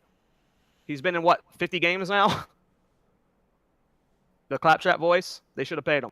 Yeah, I mean, he got paid for his stuff, but they should have paid him more to do this one. Well, I'm sure this will be fun. Yeah, oh yeah, absolutely. It doesn't change the game for me, but very excited for Borderlands 3. Was it September? I forget what the situation was. September 14th, I think. Someone says, I think the situation was that he was an employee already doing the voice acting. Oh, I see. So it's like with Kritz Metzen, how he was the voice of Thrall. Did Metzen get paid every time he went to go voice Thrall? Probably not. No. So the way SAG works is once you work with SAG, literally every single person that does a voice for your company has to be registered with SAG. It costs $1,000 to register with SAG, the Screen Actors Guild. So Cloaken, you guys know him from the Heroes of Storm videos. He had to become a SAG registered voice actor, every single person. So that means Metzen went through the whole process, did all that, and had to follow all the rules of SAG. Do you think he might have got right? But you didn't finish. Let me finish reading what that guy said. Now that guy works for a different company and is asking for voice actor rate. So he was getting a lesser rate before when he worked for the company because he worked there. He was doing the Claptrap voice, was either not getting paid or getting paid very little. Now he doesn't work for that company, so he's asking actual voice actor money, and that's why they turned him. Huh. That's what Party Boy Court. I mean, I believe it. Oh, I believe it, absolutely. I absolutely believe it that people will do anything they can to save money, so... No shocker there, but I mean, Thrall's an old character, but since Blizzard's been making these things in even like the Cataclysm where Thrall has relevant voice lines, he's got to be registered with SAG. He might not have to be. He really might not have to be. He might be grandfathered in. I can't tell you for certain, but if I had to bet on it, I would say that he is. But I don't know. I think you're right, Jake, but I could honestly see a situation where Metzen walks out of the CEO office into a voice booth and just starts talking randomly. I'd love to believe that, but man, politics and these things can be pretty ridiculous. It is crazy how tight-knit, especially at Blizzard. Yeah, we've been. If it was Blizzard. any other company, I would probably lean more to Metzen doing whatever the fuck he wants. But because it was Blizzard, there are so many paperwork loopholes and jumps you have to go through just to do anything there as anybody. So, like the things we had to go through just to get people on our town hall as a Blizzard employee was absurd. It was hard. Speaking of Blizzard, it's an interesting and a critical time for that company. I feel they lost Metzen, Brode, and Morheim. They had a BlizzCon with little to no announcements. We talked about that last week. We talked about BlizzCon's announcement, and come to find out this week they have basically it's all the vendors have been announced and booths have been announced for Gamescom. Gamescom is the biggest gaming convention in the Western world. The only thing larger, I don't know what it's called. It's in China. But Gamescom is monstrous. And I actually got flown out to Gamescom 2 years ago with Blizzard for a big Kel'Thuzad reveal. And they had a massive Hearthstone area with like literally that was 2 years ago? Fuck, yeah, man. It's been 2 years now. Seating area with Hearthstone. They had a big World of Warcraft area for a Legion expansion when they were starting to go across the world with, I think Ilaria was relevant, the paladin dude, I forget his name. He was really relevant. And Heroes of the Storm had Kel'Thuzad and a bunch of reworks. And Blizzard had its own stage. Like, I'm telling you. Turalyon. Sorry, I had to say it. Turalyon, That's his name. yeah. Turalyon. They had the freaking orchestra that year. Blizzard had a bigger area than Sony, bigger area than that Gamescom was awesome as a Blizzard fan. Yeah, but like that's their Europe presence. That's their Europe BlizzCon. Yeah, it is. They announced Legion at Gamescom 4 years There's something I don't know. What do you that. mean not anymore? What did I miss? Are they not going to be at Gamescom at all? They are not attending Gamescom this year. No, they pulled out. They pulled out just like 2 days ago. Gamescom. They're going to have a Blizzard store, and that is it. They're going to sell merch. They did the same thing to PAX East, and then this year at PAX East, they weren't even there. What has happened to the company we love more than anything, man? Historically, Blizzard, had an Overwatch booth at PAX. It was the first time Overwatch was playable outside of BlizzCon. They revealed 3 heroes for Heroes of the Storm in the first year. Hearthstone was announced at PAX East. It was announced at PAX East, literally revealed as a title at PAX East. And they were not even there this year. So the only thing I can think of is based off of the prices we talked about last week for BlizzCon. They're just wanting to make BlizzCon the biggest bash of the Blizzard year. They're just like, if it's costing that much and they're pulling out of Gamescom, it's because they're saving everything for BlizzCon. And they want to make as much money as they can there. That's the only reason I can think they could do this. Because you're right, Gamescom. I'm shocked that they're not going to be anything at Gamescom. Nothing. Just a store? Are you kidding me? That's shocking. That's not like overreaction. I feel bad for the European fans, dude. I really do because they look forward to it a lot. I know a lot of people who look forward to Gamescom every year. I guarantee you, people bought their tickets already as Blizzard fans, and they don't even have to do anything big. Why not just do the exact same demo you played of War 3 Remastered? It's maybe it'll be out by then. I don't know, but it's still like when is Gamescom? August. Yeah, August. I believe it's August. Right. It sounds right. Yeah, War 3 is supposed to be out like what? June? Okay, since it is August, then it has to be. My assumption for War 3 is August, actually. I think it'll release around August. That's my theory, but I could be wrong. I mean, you say that, Jared, but they did Legion at Gamescom. Yeah, right, but they weren't in this financial despair then. Okay, they're not enough. You cannot call it a financial despair. They are not in a financial despair. Okay. Comparatively to what they were before, and you cannot say they're not in a financial despair when they fired over 100 of our friends. Okay, they fired 800 people. Oh, okay. They fired 800 people. You're gonna say they're not in a financial despair? They fired 800 people. Let's get the facts. Blizzard Activision reported record profits in 2018. Record profits. Made more money than ever. And they just released Q1. Then why did they fire 800 people? Make more Company restructuring. Here's what it boils down to. And this is somebody I'm fairly plugged in to all this. I've talked to a lot of people about this. A lot of friends lost their jobs. Yeah, a lot of our friends lost jobs. And I hate to see it, but it basically comes down to Activision strong arming, saying we need to restructure. Blizzard had huge spending in community management and esports, and basically things that weren't making enough money from the corporate I want green, nothing else viewpoint. That's Heroes, not what Blizzard is. That's not. It's that. not- That's the opposite of what no, Blizzard Blizzard is dead. The Blizzard we know and love is gone, and corporate Blizzard is the future. Will they make great games? Probably. Will they treat their communities amazingly the way they always did? Probably not. No. I need you to pause real quick though. You just said, will they make great games? Probably. When's the last great game Blizzard made? I cannot criticize Blizzard on that because I think Overwatch is an amazing game. I think every new IP they've ever released... Overwatch is a great game. How long ago did that come out? I think Blizzard has never been a company that just churns out new great games. Right? Right, But they when always they churn out. do, it's amazing. They've never been afraid Except to cancel a Battle title. for Azeroth, except for Diablo Okay. Immortal. Okay, we're talking about game releases versus live design.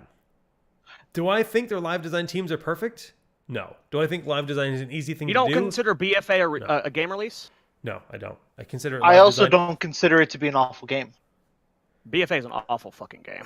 I disagree. The challenge Well, not just of opinion, keeping an No, MMO... that's what I'm saying. That's what it is at the end of the day. It's The all challenge it's of all, keeping an MMO fresh for over a decade is daunting. I mean, yeah, I agree with that. I cannot shit on them for BFA not being what I want it to be. Because frankly, I'm going to be happy Say enough what it is. to just Whether go back Ryan says it or not. BFA is classic. shit. You can't Sure, not say it's shit sure. when the sub No. numbers in the worst are worse than it's ever been. You don't know that. There's no proof of Regardless. sub numbers. You look at Google search rates, you look at Twitch viewership, you look at YouTube viewership. All these YouTubers who are making these new patch videos are getting less than a quarter of the viewership they were getting in Legion. It is absolutely, without question, getting a much smaller viewership and player base than it was before. You can't debate that. And I You can think prove part that. of those metrics are people that are just saying, you know what, this sucks, I'm waiting for Classic. And that's fine. But point being, I think, Blizzard is doing some corporate restructuring. I think they basically, my opinion, and this is not a fact, is that they kind of realized 2019 they're doing nothing. They're releasing Reforged. They have these other games floating along. Hearthstone expansion comes out, which I really like personally. And things are just going to kind of move along. I'm expecting a big BlizzCon with 1 to 2 new titles coming out. And guess what? They're going to hire people back in to fill these vacancies. They just didn't want people drifting along for the ride. I hope some of these alumni that are no longer with Blizzard do get to return to Blizzard. While it still sucks ass that they've been uprooted from their lives and thrown into God knows what during this time where they don't have their employment, I would like to see that happen because there's so many amazing, talented people that worked there. And, the campus environment at Blizzard, I mean, and I've been there a dozen times. You've been there several times, Jared. It's amazing. It's such a cool company. Once you go down Blizzard Way, you go through the big gates they have. You see the big orc statue.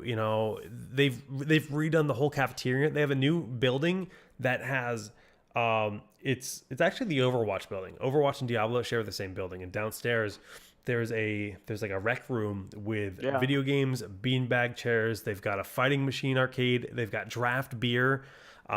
It's They've got their own gym. Like They have a library that has every single console game, every single board. Like that library is insane.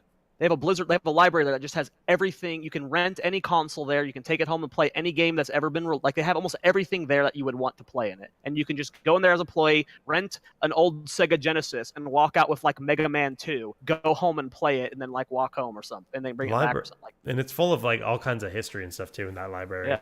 There's a librarian at Blizzard. You can be the Blizzard librarian. That is a job title. I don't know. I potentially 2020 will be the year of Blizzard.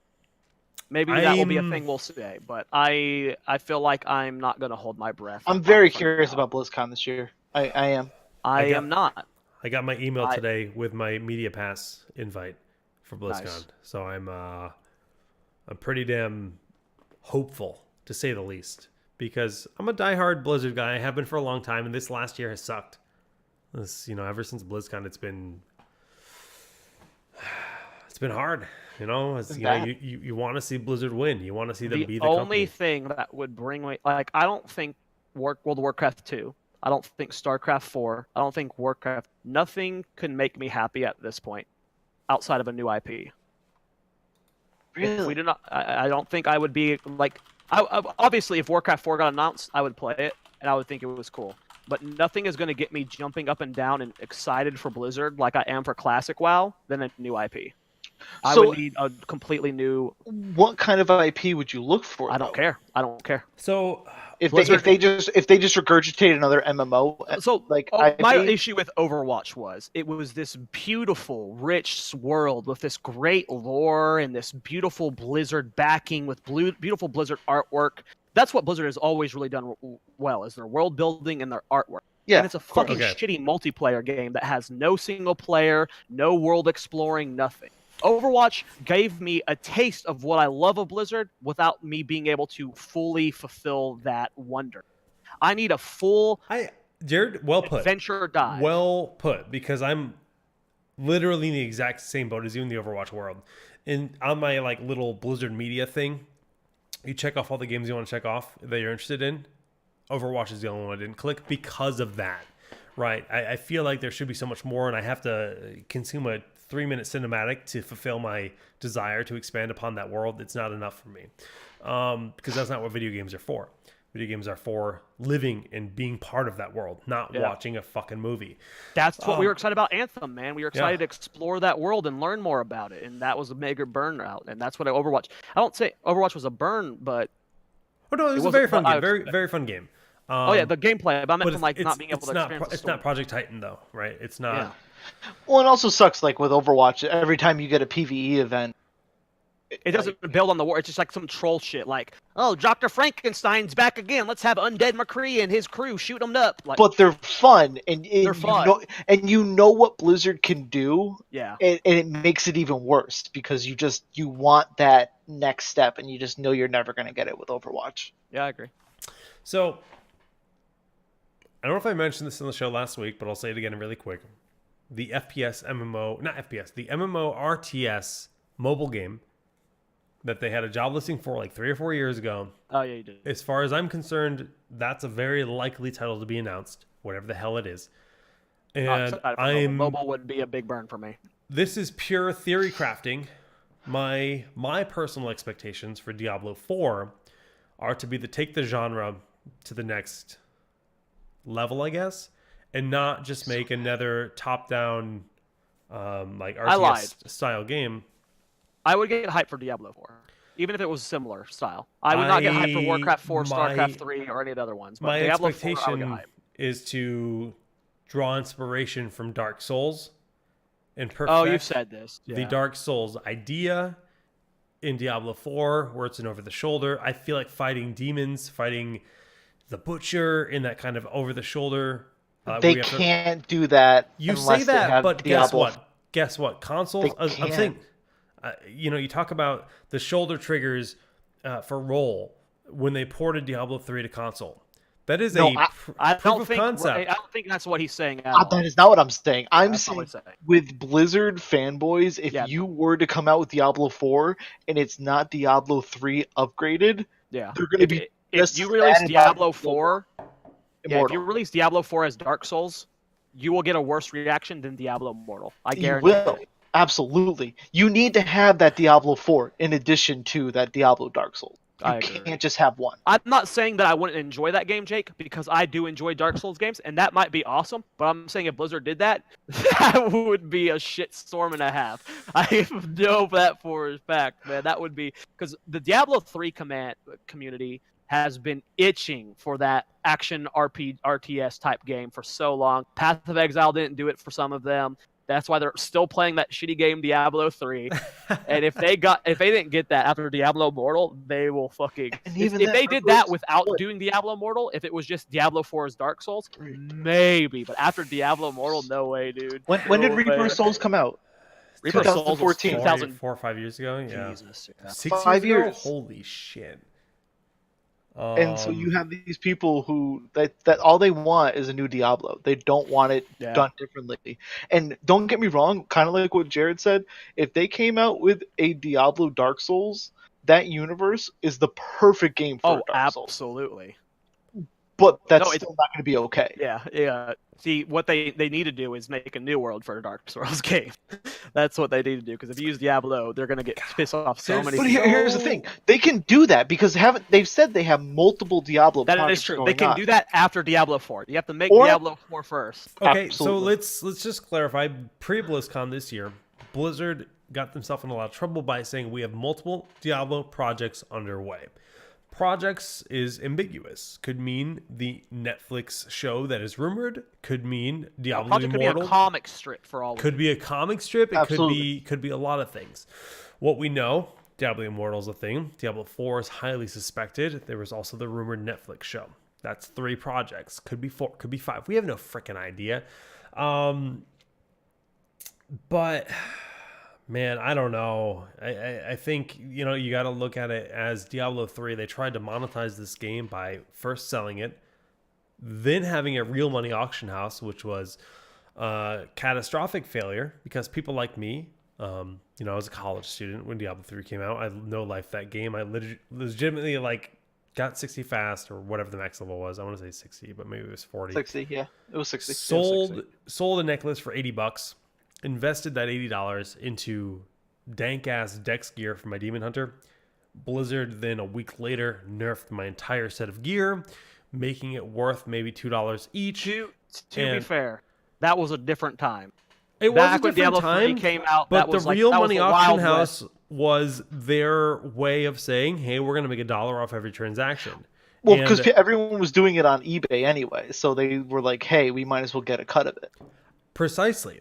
So they had this thing where they maxed the maximum sale was at $200. They had to look at, again, how do we profit on live design? Modern day, they're not going to do a real money auction house again in No, 2019, no one 2020. ever will after that.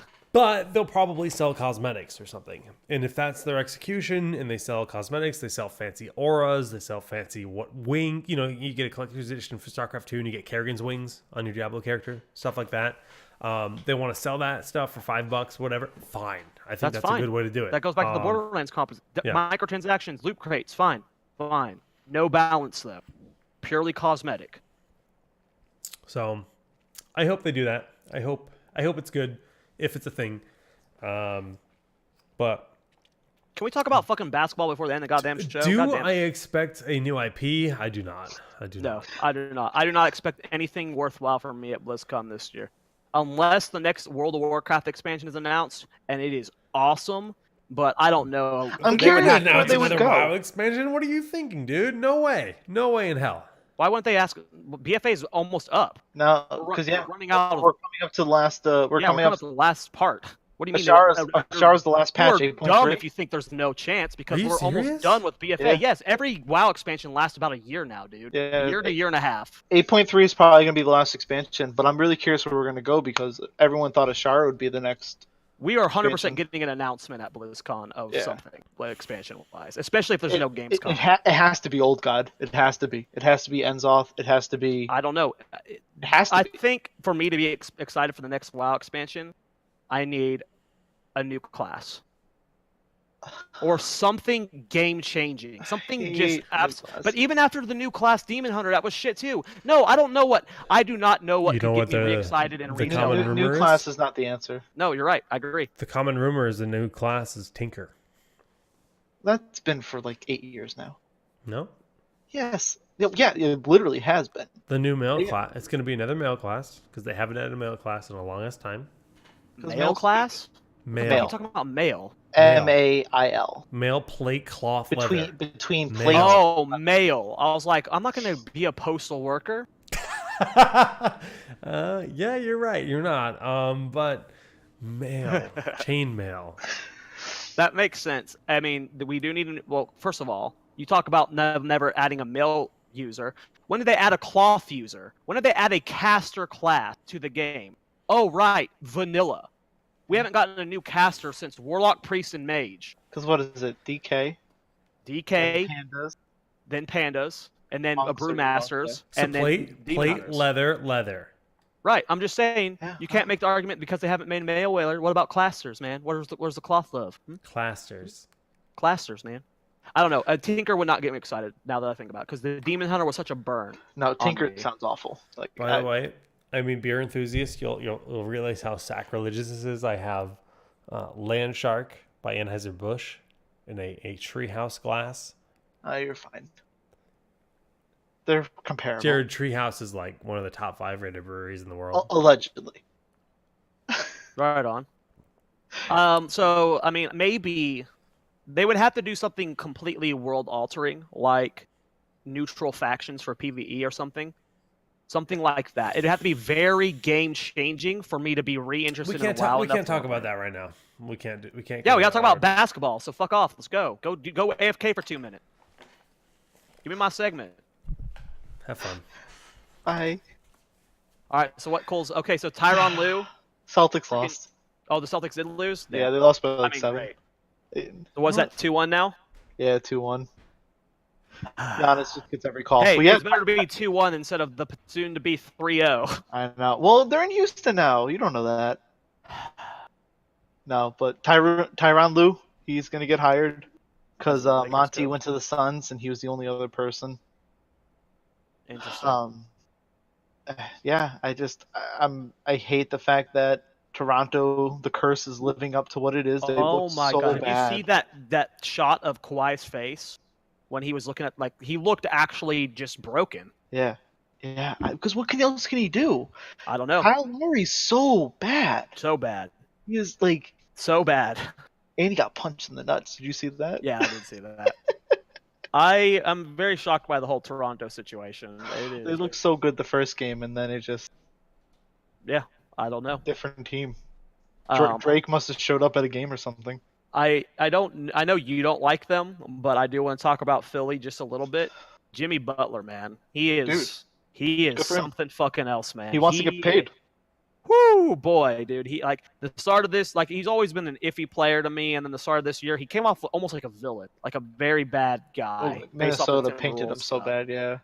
But man, during this season and then this playoff specifically, he is Game 2 he's was getting him. a super max. He's getting a super max next year for sure. It was Yeah. questionable before this, but now during the playoffs, he's getting wherever he signs, whether it's the Lakers, whether it's back with Philly, wherever signs him. I don't think Philly can afford him, to be I honest. don't think so. Not unless they part ways with someone else. Well, They'd have to get rid of Tobias Tobias Harris is Harris. going to have to go, and then Yeah. you have Embiid, who's getting paid like $30 million a year, and then you're going to have Ben Simmons in 2 years Yeah. he'll be off his contract. There's no way that they can pay him the max. Yeah, Absolutely I don't know. not. I don't know then. Yeah, I mean, unless they get really just wants far to in the win. playoffs, unless they make, I'm gonna go as far and say unless they make the finals, he's probably gonna leave then. He would have to make literally grand finals, not conference finals, finals. Yeah. But yeah, he's been playing out of his mind. I've been super impressed with his play. He has turned into a monster and a closer in the same season. I mean, he's always been a closer. That's Right, his but thing. this is like the next stage of closing. that because he's pulling actually off now. doing it in a doing when it playoff matters. situation. He's doing it when yeah. it matters. Yeah, so Absolutely. he's really solidifying his place in the All-Star lineup now. Was he an All-Star this year? He wasn't, was he? Butler? Jimmy Butler. He wasn't I don't think he was an I don't All-Star know. this year. I don't remember him being on the All-Star teams. I feel like he had to have been. I don't think he was. All-Stars 2018. I think Izzy's here. Izzy might tell us. No. Yeah, Nope, he said no. Yep. God, 178 to 164 was the final. Dude, imagine though, with Izzy bringing up the Clippers, imagine next year, Kawhi. Kawhi and Jimmy Butler on the Durant. Clippers. Kawhi, Durant's not going to the Durant. Clippers. You don't think so? Nah, he's going to New York. No. Oh, God. He's going to New York. No. Oh, I say he's more likely to re-sign at Golden State than the Clippers. Wow. I honestly believe Alright. that. I honestly believe that. All right. Well, this has been another episode of NBA Talk with Rano and Zoya. We'll name our segment eventually. If you have suggestions for the name of our NBA segment, Twitch chat, YouTube chat, I wish it was about football because then it could be the 2-minute drill. that would be good. I fucking hate football now, though. Of course, Kubi shows up 'Cause during the now- basketball talk. He wants to hear about the Cowboys now. I don't want to talk about the fucking Why do people like the Cowboys? I was born and raised in Dallas, Texas. I don't have a Okay, choice. Okay. You have an excuse. Yes, I do have. 98% of America does not. Do Kubi's you a think Patriots I like fan, being a so- Cowboys fan? Do you think I like going through this shit every year? Oh, it's No, beautiful. I 8 and don't. 8. But it's burnt into my. And every time the Cowboys do something, Kubi texts me, "I'm sorry for your loss." We won't talk for like 6 months, but after the worst game of the season, he'll just text me out of nowhere, "I'm sorry for your loss." Son of a bitch. When's Kubi coming on this show? I don't know. We'll have to figure that out. Soon, hopefully. Soon. Classic WoW. Classic WoW. I can't wait. It's gonna be so great. All right, we're good. I just no wanna- reason The to only love announcement this week was the character limits. They went over character limits for the servers. You're allowed 50 characters across all of Classic WoW, 10 per server at max. That's You can't fantastic. You can't be cross-faction on PvP realms only. On PvE realms, you can be cross-faction. Oh. That's So perfect. it just, again, every Classic WoW news we get is just little bits of information, but it's A always nugget. good news. A good nugget. It's always a good nugget. So I hate games so much right now, guys. I'm gonna be real. What I about you? used to be so passionate and loved video We games. know. I used to just look forward to waking up, sitting in my underwear and playing games. And now I don't even want to play games anymore. I'm looking for other hobbies. I hate it, guys. You know what's a great hobby though? D&D. D&D is a great hobby. I wish we could play more of that. He's giving me my tilted segment. The tilted Jared. I just used to love video games, man. I used to have so much to play, and now it's only gotten to like 1 game at a time to 0 games at a time. And I hate it. I want to like games again. I want to be able to play games for 8 hours a day and not That give a sounds fuck. awful. You know why? I wish I had that time too, but it's not because I hate games. Because my job is killing me. But Well, so I work from home, and then I was also full-time esports for a while, so I've always just consumed games quite a lot. So maybe I've just burnt myself out over the last 10 years. Maybe that's just it. fun but fact, I don't know. I also work from home, but that doesn't mean I can play games. Hmm. I don't know. I don't know why. Oh, shut up, Ryan. How many Marvel movies did you watch this week? Okay, first of all, 12. Second of Can all, we talk? Have you At guys work. seen Endgame? At work. so here's the thing. Yes, at work, but I am also working while I'm doing that. I can't Oh, focus. It's shut in the up. background. Never mind. We shouldn't talk Endgame spoilers. But no, I haven't gotten there yet. But that's my goal. Is I've I'm seeing never it again watched. this Sunday with my dad. I have haven't never seen it watched yet, a Marvel. so- I've only watched like 3 or 4 Marvel comic universe movies. What? Yeah, What the fuck's wrong with you? because I really don't like them. Then why are you watching them all right now? Because I want to watch Endgame. Because I want to be part of. Like, Are this you whole, like- enjoying any of the ones you've watched so far? Yes and no. Which ones have you liked and which ones have you disliked? Like, give me your top 2 liked and top 2 disliked so far. I love Guardians of the Galaxy. Yes, that's great. I loved Winter Soldier. Yeah. Okay, thank Agree. you. Agree. Those are my top 2 films of all. Winter Soldier might be my favorite movie of all time. The I went only- to that with and it was blown away with how true and beautiful they were to the Winter soul. Soldier was incredible. I will Winter admit that. Soldier was You such know- an amazing movie as a comic lover as well. They just fucking oh So Soldier. here's the weird thing is like Winter Soldier is one of my top 3, and I consider Guardians almost their own category because it's a comedy, not like a serious movie. When it comes to the serious MCU movies, to me it's Winter Soldier, Iron Man 1, and Doctor Strange. I think those are the ones. Iron Man 1 is actually my second least favorite movie. So, okay, hold on. When we all saw Iron Man for the first time, it was the very first movie in the MCU.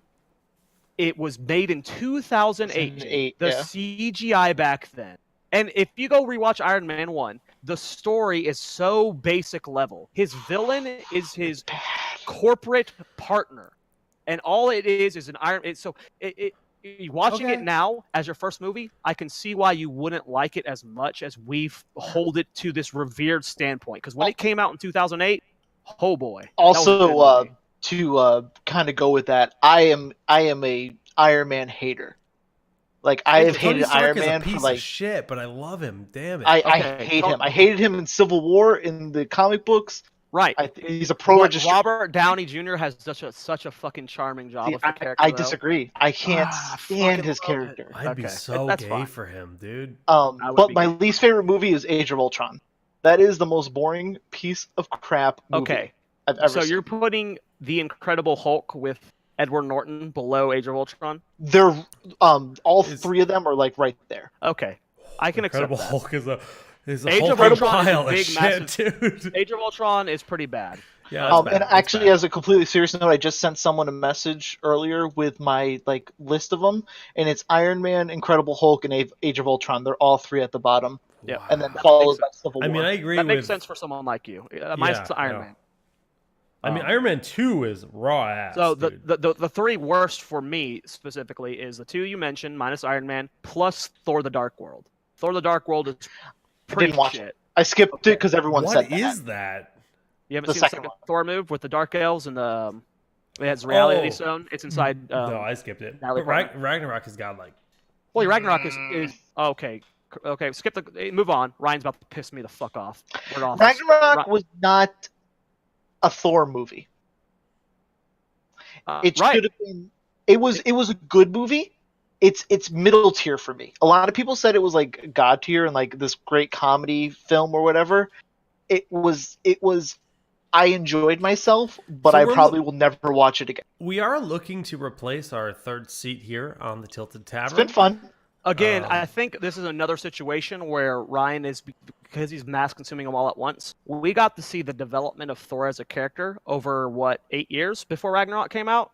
And when you hit the point where Ragnarok, it was just such a well-written change for the character. Because Thor was always like this almost autistic, but sturdy... that's the problem with it. Is it literally... He's this character, and then all of a sudden Ragnarok happens, and he's just different. A better character, in my opinion. It did, but it doesn't make sense, though. No. Here's the thing, is if you had been watching the movies that had been coming out, Thor disappears for a while. Like, he's not present in, like, a bunch of movies. Like, Civil War, I think he's not there. And everyone's like, where the hell... the events of Ragnarok No, he's not in Civil War. The events of Ragnarok take place during Civil War. But, like, he goes through a fundamental change in who he is in the MCU during that time, because he experiences all this other shit and he gets kind of humbled and he kind of gets brought down to a peg. So he's actually like lacking from like a few years of movies.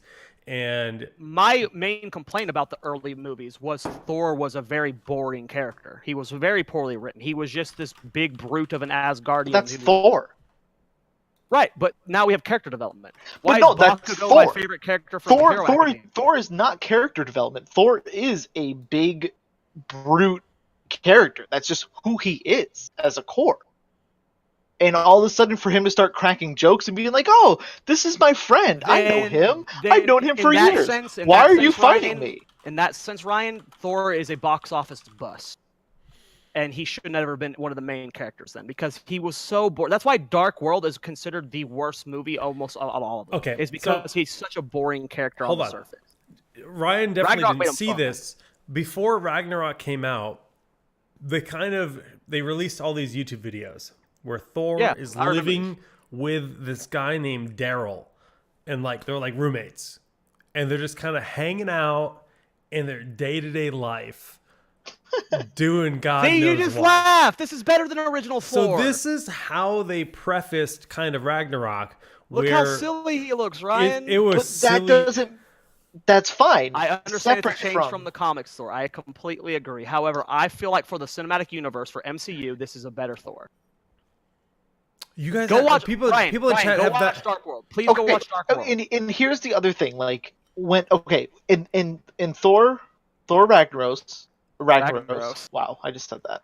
Thor Ragnarok. By was fire be purged. Number 6. Number 6. What the fuck is that?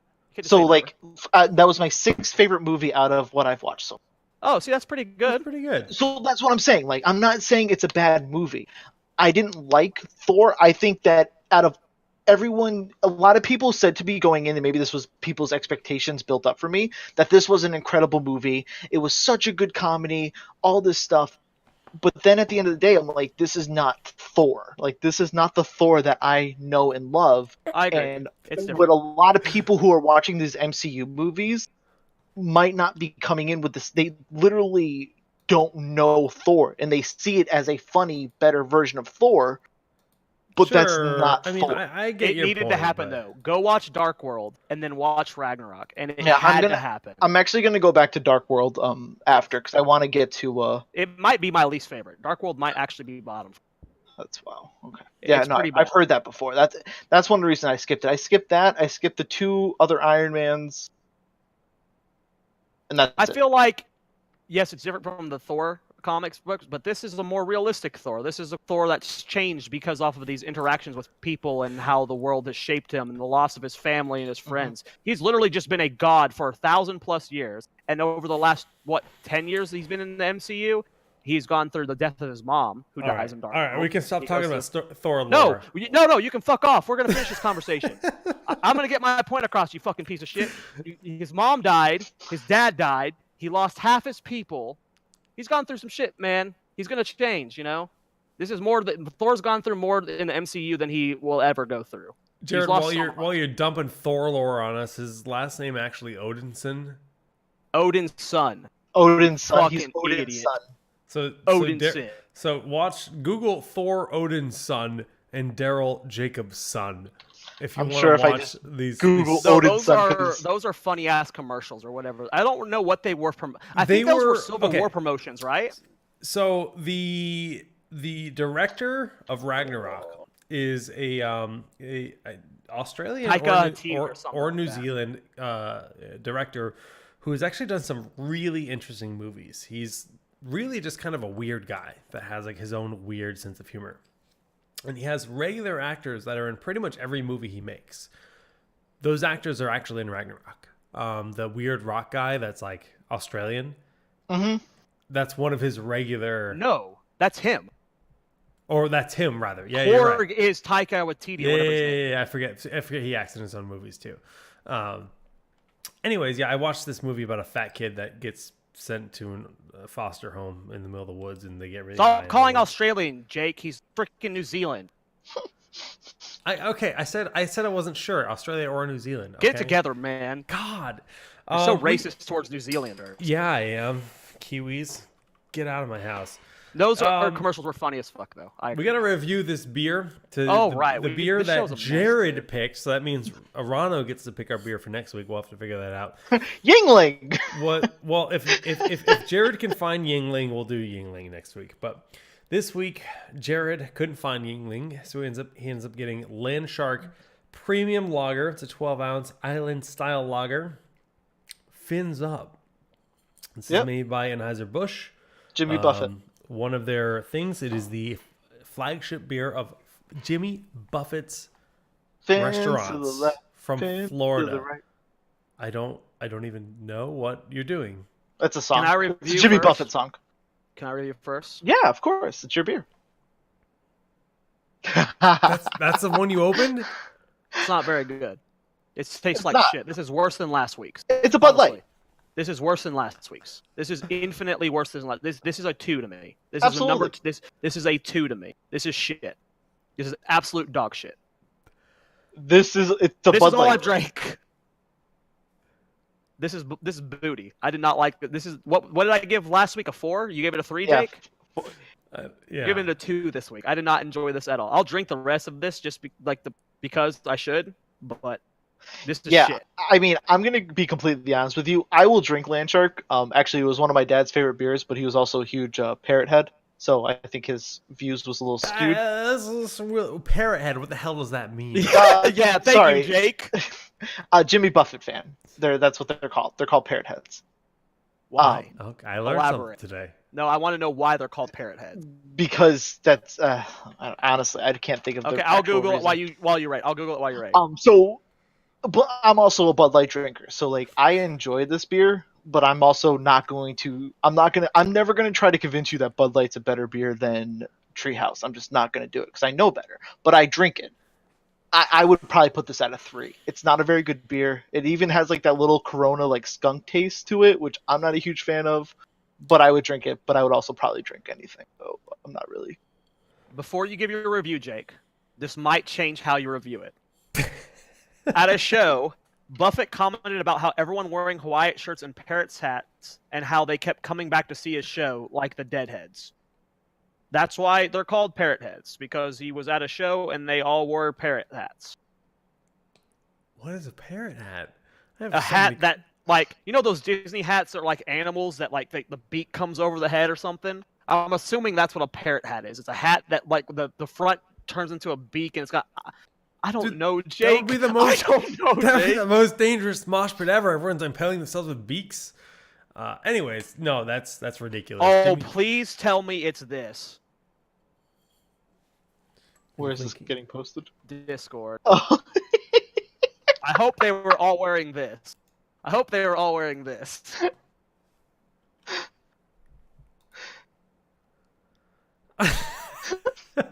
I hope that's where parrot heads came from. It was a bunch of people wearing a hat like that. We can only hope. We can only hope that that's what they were wearing. Something tells me it's probably going to be something more like this. Did your dad own one of those? No, he did not. I don't know if that's going to bring you to what I want. Hold on. I'm terrified to click on Hey, this. Jake, Is never is feel this bad better about or calling- worse? Is this better or worse? That might actually be what they were wearing. Hawaiian, that looks like someone I would call a parrot. And he described Why Hawaiian is there- shirts with parrot This heads. guy's got 2 cheeseburgers dangling from his hat. What am I looking cheeseburgers at? in paradise. Oh my god. Jake, whenever anyone gives you shit for calling your crew the Duders, you're good. At least Yeah. they're not the parrot heads. Duder proud. All right, go ahead. What's your review, Jake? What did you say, Ryan? You said 3? 2 and a 3 so far? Yeah, 3. A 3. How many have you drank so far, Jake? Just 1 bottle or 2? Oh my god, he's about to pull out 4? You son of a bitch. It's He drank not even 4 of them.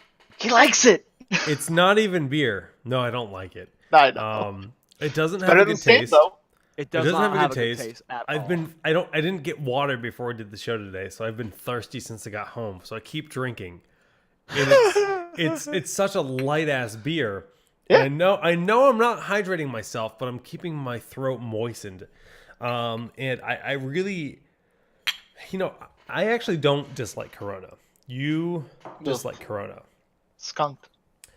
But I think Corona has an interesting taste. As far This as is a like, similar taste.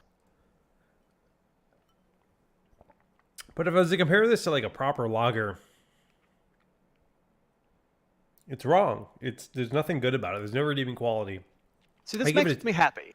Because when I think about beer, I think about what we've drank the last 2 episodes, and I'm glad you guys are saying it's shit, because maybe there's hope for me to actually like beer. So Yeah. if this is the same shit that I've been drinking always, and you agree it's shit, Yeah, then okay. 100%. There's a whole world of stuff that I can enjoy. Well, this is a solid 2. Hell yeah. Yeah. I yeah, have successfully picked the worst beer so far. I've done it, boys. I won't picked argue this- with that. I looked at the shelves for so long, and I was like, okay, this says lager. It's got to be something they like. Here's the thing: you I'm can pick actually- anything, and I'll drink. it. So Me too, but I'm mostly an ale guy. If you had picked a Belgian wheat, maybe I should almost give this a 3 just so I can shit on Belgian wheats even more. Blue Moon is next week. I almost grabbed Blue Moon, but I was God. like, "There's no way they'd like that." Blue Everyone's drank Moon Blue with a Moon. nice Even I orange drank Blue slice. Moon.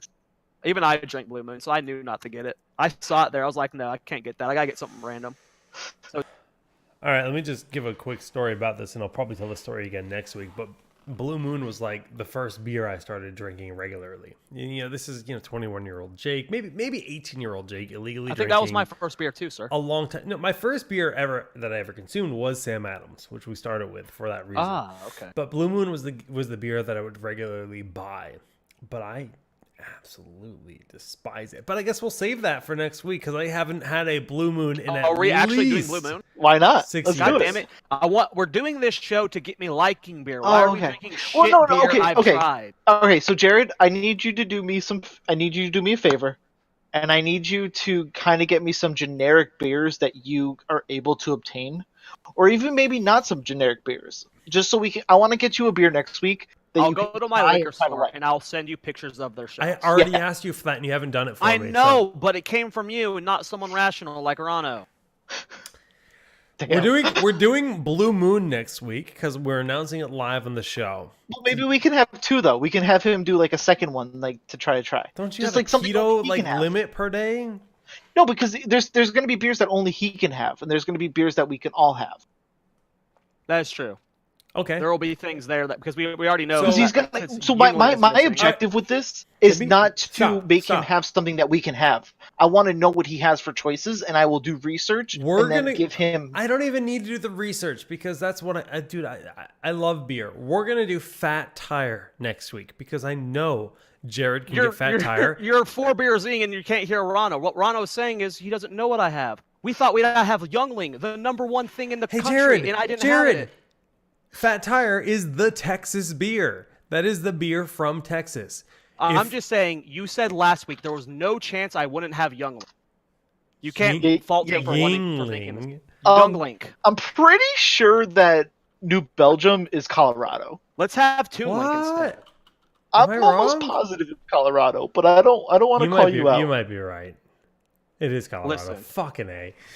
Yo, Jake, you just shut up, Rano. You were saying stop. That- Shinerbach Nothing. is Texas. Shinerbach. Let's do. Can we get Shiner here? What about Lone Star Ale? I don't think we have that. Yeah, I figured. I almost grabbed that. But I was like, Shinerbach- there's no way they have a Lone Star Ale. I'm pretty sure Shinerbach is Let me look at the logo. Oh, we could definitely get Shinerbach at Total Wine. Yeah, oh yeah. Shinerbach's up here. It's like a Yingling, actually. It's very similar to Yingling. I'm down to try Blue Moon. It's in every state except Hawaii. Because I know Blue Moon. I saw Blue Moon. I know I have them. Listen, But if you've had it and you don't like it, I don't want you to have that again. it's not like I'm not down to try shit I don't like. We should review beers that we don't know about. We all know Blue Moon is shit. We all know Bud Light is shit. Do we really need to review that to tell people? I really have to go spend money on a Bud Light to review it on this show, guys. Come And on. part of it, now. it's so that I can get your perspective. I've got Bud Lights or whatever there. Hey, Our good friend I'm Nate. down for Moon. No, Nate I'm bought down those. for whatever. Oh, those are the ones from Nate. Yeah. How about this? Because we fucked up with our viewers last week and we didn't announce on the show. Let's commit to Blue Moon this week because we know we can all get it. And when I'm getting Blue Moon, I can take those pictures and then we can know what we can try for the next week. I love it. Next Unless week, Jake really doesn't want to do Blue Moon, because I also don't really want to do Blue Moon. Well, I'm just saying as an announcement wise. it is makes sense to Arano's me. choice. We're gonna go That is around the true. table. So I fucked up by fucking up. It's Young Arano's Moon. choice because I'm picking the one after this. So, I mean, I would prefer we do Shinerbach, Okay. and I really think you'd be able to find that because it is a Texas. Sure. Yeah. So let's do we'll say Shinerbach with an audible to Blue Moon in case. Okay. Done. We did it, team. We did it. I And love then this show, guys. It's just. I know. shooting There's a couple moments where we're all yelling and stuff, but this is a fun show. It I is. fucking love this show. I'm so glad I just get to drink with my friends and hang out and talk about whatever we're passionate about. We just spent an hour talking about nothing about video games. It was movies and Game of Thrones and books. We spent an hour talking about non-games. I'm so happy. Yeah. Hey, look, we're here to just kind of enjoy each other's company, and if you guys enjoy tuning in, we're happy to have you, You here. can watch Roll Need because you get a lot more company of us there. Yeah. So Did that Tilted If it make ever Tavern happens words? again. is Did that make any words? no, that's good. You know, Tilted Tavern is clearly our new podcast, all things pop culture, mainly video games, and a little bit about beer. It will eventually, hopefully, have a little bit more. You know, if I go to a brewery, I'm going to tell a story about a brewery that I went to, right? Those kind of things will happen. And Ryan and I will be going to breweries this summer. Garen frickin' Teed. My wife and I will be going to some in Vermont as well. But yeah, no, it's just a lot of fun. Tilted Tavern, you know, we intend to continue doing this every week. Roll Need is our D&D show where Jared is the DM. There's a group of 5 of us where we play Dungeons and Dragons. Used to be every week. Things have been quite busy recently, Yes, especially very busy time of the week. because we tend to play on Sundays, but we all have different work schedules, and Game of Thrones is happening, and it's made it incredibly difficult. I expect the show to kind of resume its normality in June, once Game of Thrones is done and once my secondary job is done, because my wife runs God, I want to finish this arc so bad. Yeah, she runs a business where I end up working Sundays for her, and it slows down in June. So we are. I want to give a little teaser. I want to give a little teaser about the story real quick. Okay. Our next arc is going to be a very mini arc. Well, why don't you explain what the show is first? Okay, so Roll Need is a D&D show that takes place in the world of Azeroth during its very specifically classic WoW timeline, during the period of time that happened during the classic WoW phase. Just so we have everything back to its roots and stuff. We're currently in our Van Cleef arc. We're about to move on to that, to a free world arc where they can choose where they go to. They can just, I'll give a bunch of quest options and they can choose what they want to do, and we'll do that. But before that, I've been teasing recruitment for guilds.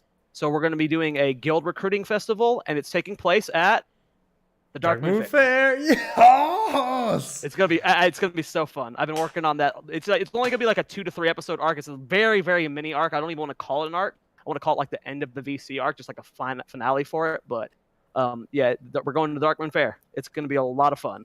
Oh, man, It's gonna be so much fun. Why did you? I've got tell me mini this? games. I've got carnival games prepared. It's gonna be so fun. I can't wait to play D&D with you guys. What happened to Rano's cam? He said BRB in chat. Oh, okay. I play a dwarven hunter that is truly a huntard, and I have messed up many engagements to date, but that's my job. I want to do. I never told this story on Roll Need. When I wrote the story, when I started doing the show, it started from one specific conversation. The conversation that you were supposed to be spying on. Literally, the beginning of me writing this show, the story, everything. Literally, everything started with the conversation Van Cleef was going to have with, spoilers for everyone who's not caught up, you might want to tune out for this, Nefarian, who was revealed recently. Everything was written from that conversation, and you guys didn't hear it. I've literally built the entire show from that point, and I've spent hours reading that out loud to try and get the voices right, to just nail the feel of that conversation. Is that between why you Nefarian were and Van so Cleef. pissed? Yes. Literally, I mean, that's the first time I've ever experienced anything like that. Like, I look back on it now, and I shouldn't have been salty at the time, obviously. But literally, I put all of my work and heart into that one point. For that was literally what was the introduction of the big bad evil guy. That was where all of everything started from. Was the conversation revealing, because you have to start from somewhere when you create a story, and that's where I wanted the focal point to be, was Nefarian. And what better way to do it than the introduction with Van Cleef, one of the most iconic villains, and Jake single-handedly ruined everything. I'm that After player being warned that DMs multiple times. fucking hate. GMs. But he can't kill me. Warcraft Well, players. he can kill me. To be honest, I got over that 24 hours later. But in the moment, I was just like, in the moment, I was panicking because I didn't know how to salvage it. I didn't know what to do from there because everything was leading up to that conversation. I didn't know how I was going to reveal Nefarian. Obviously, I did eventually, and I think I revealed it in a creative way. I think we kind of pulled it all back together eventually, but everything was written from that one point. Literally, that conversation with Nefarian and Van Cleef and Captain Sneed on that boat. Everything started from there, and you guys will never see it. That's Dungeons and Dragons, folks. So check out Roll Need. You know, I love D&D. We're gonna pick it up again. You know, as soon as we can. It's probably gonna be a few more weeks, unfortunately, just because. Yeah. May is just looking like a no-go, pretty much. Yeah. It's a brutal month. I'm right now. I'm gone the next 3 weekends. Yeah, so definitely we won't be picking it back up till June. Life. But there's 23. It is not a dead show. 20 20 episodes. 23 22? episodes. I You know, feel. 23? 23. I'm going Yeah. to a Korean K-pop show. He's going to watch BTS. I fucking can't stand this kid and the show. As I mentioned at the top of the show, we're working on the MP3. It does exist. So Not my if you choice. want to copy the MP3 feed to your phone, manually, it's through Patreon. So it is patreon.com /tilted tavern. I don't intend to actually utilize the Patreon, as like a thing that we're pushing anytime soon. It's just a free option for the RSS feed. We're just taking it day by day. I don't feel like paying $100 a year to host the RSS feed. And You can't Patreon. use it with like the. I guess you couldn't use it with the same roll need feed or the old I town hall wouldn't- feed. The old Town Hall feed I don't pay for anymore.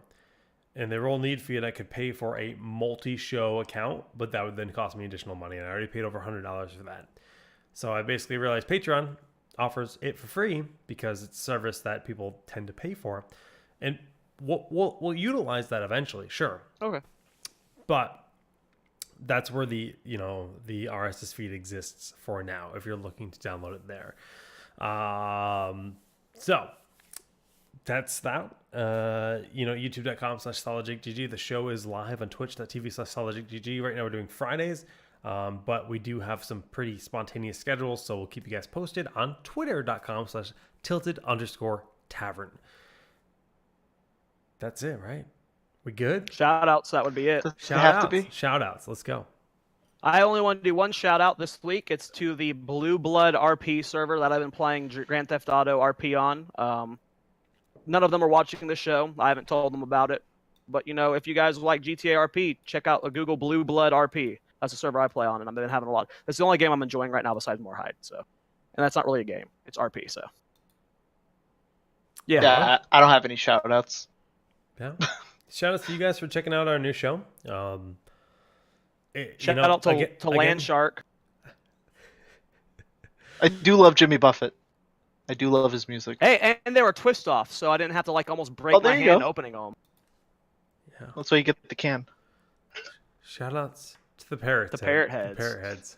We'll see you next time. Fins. GG's.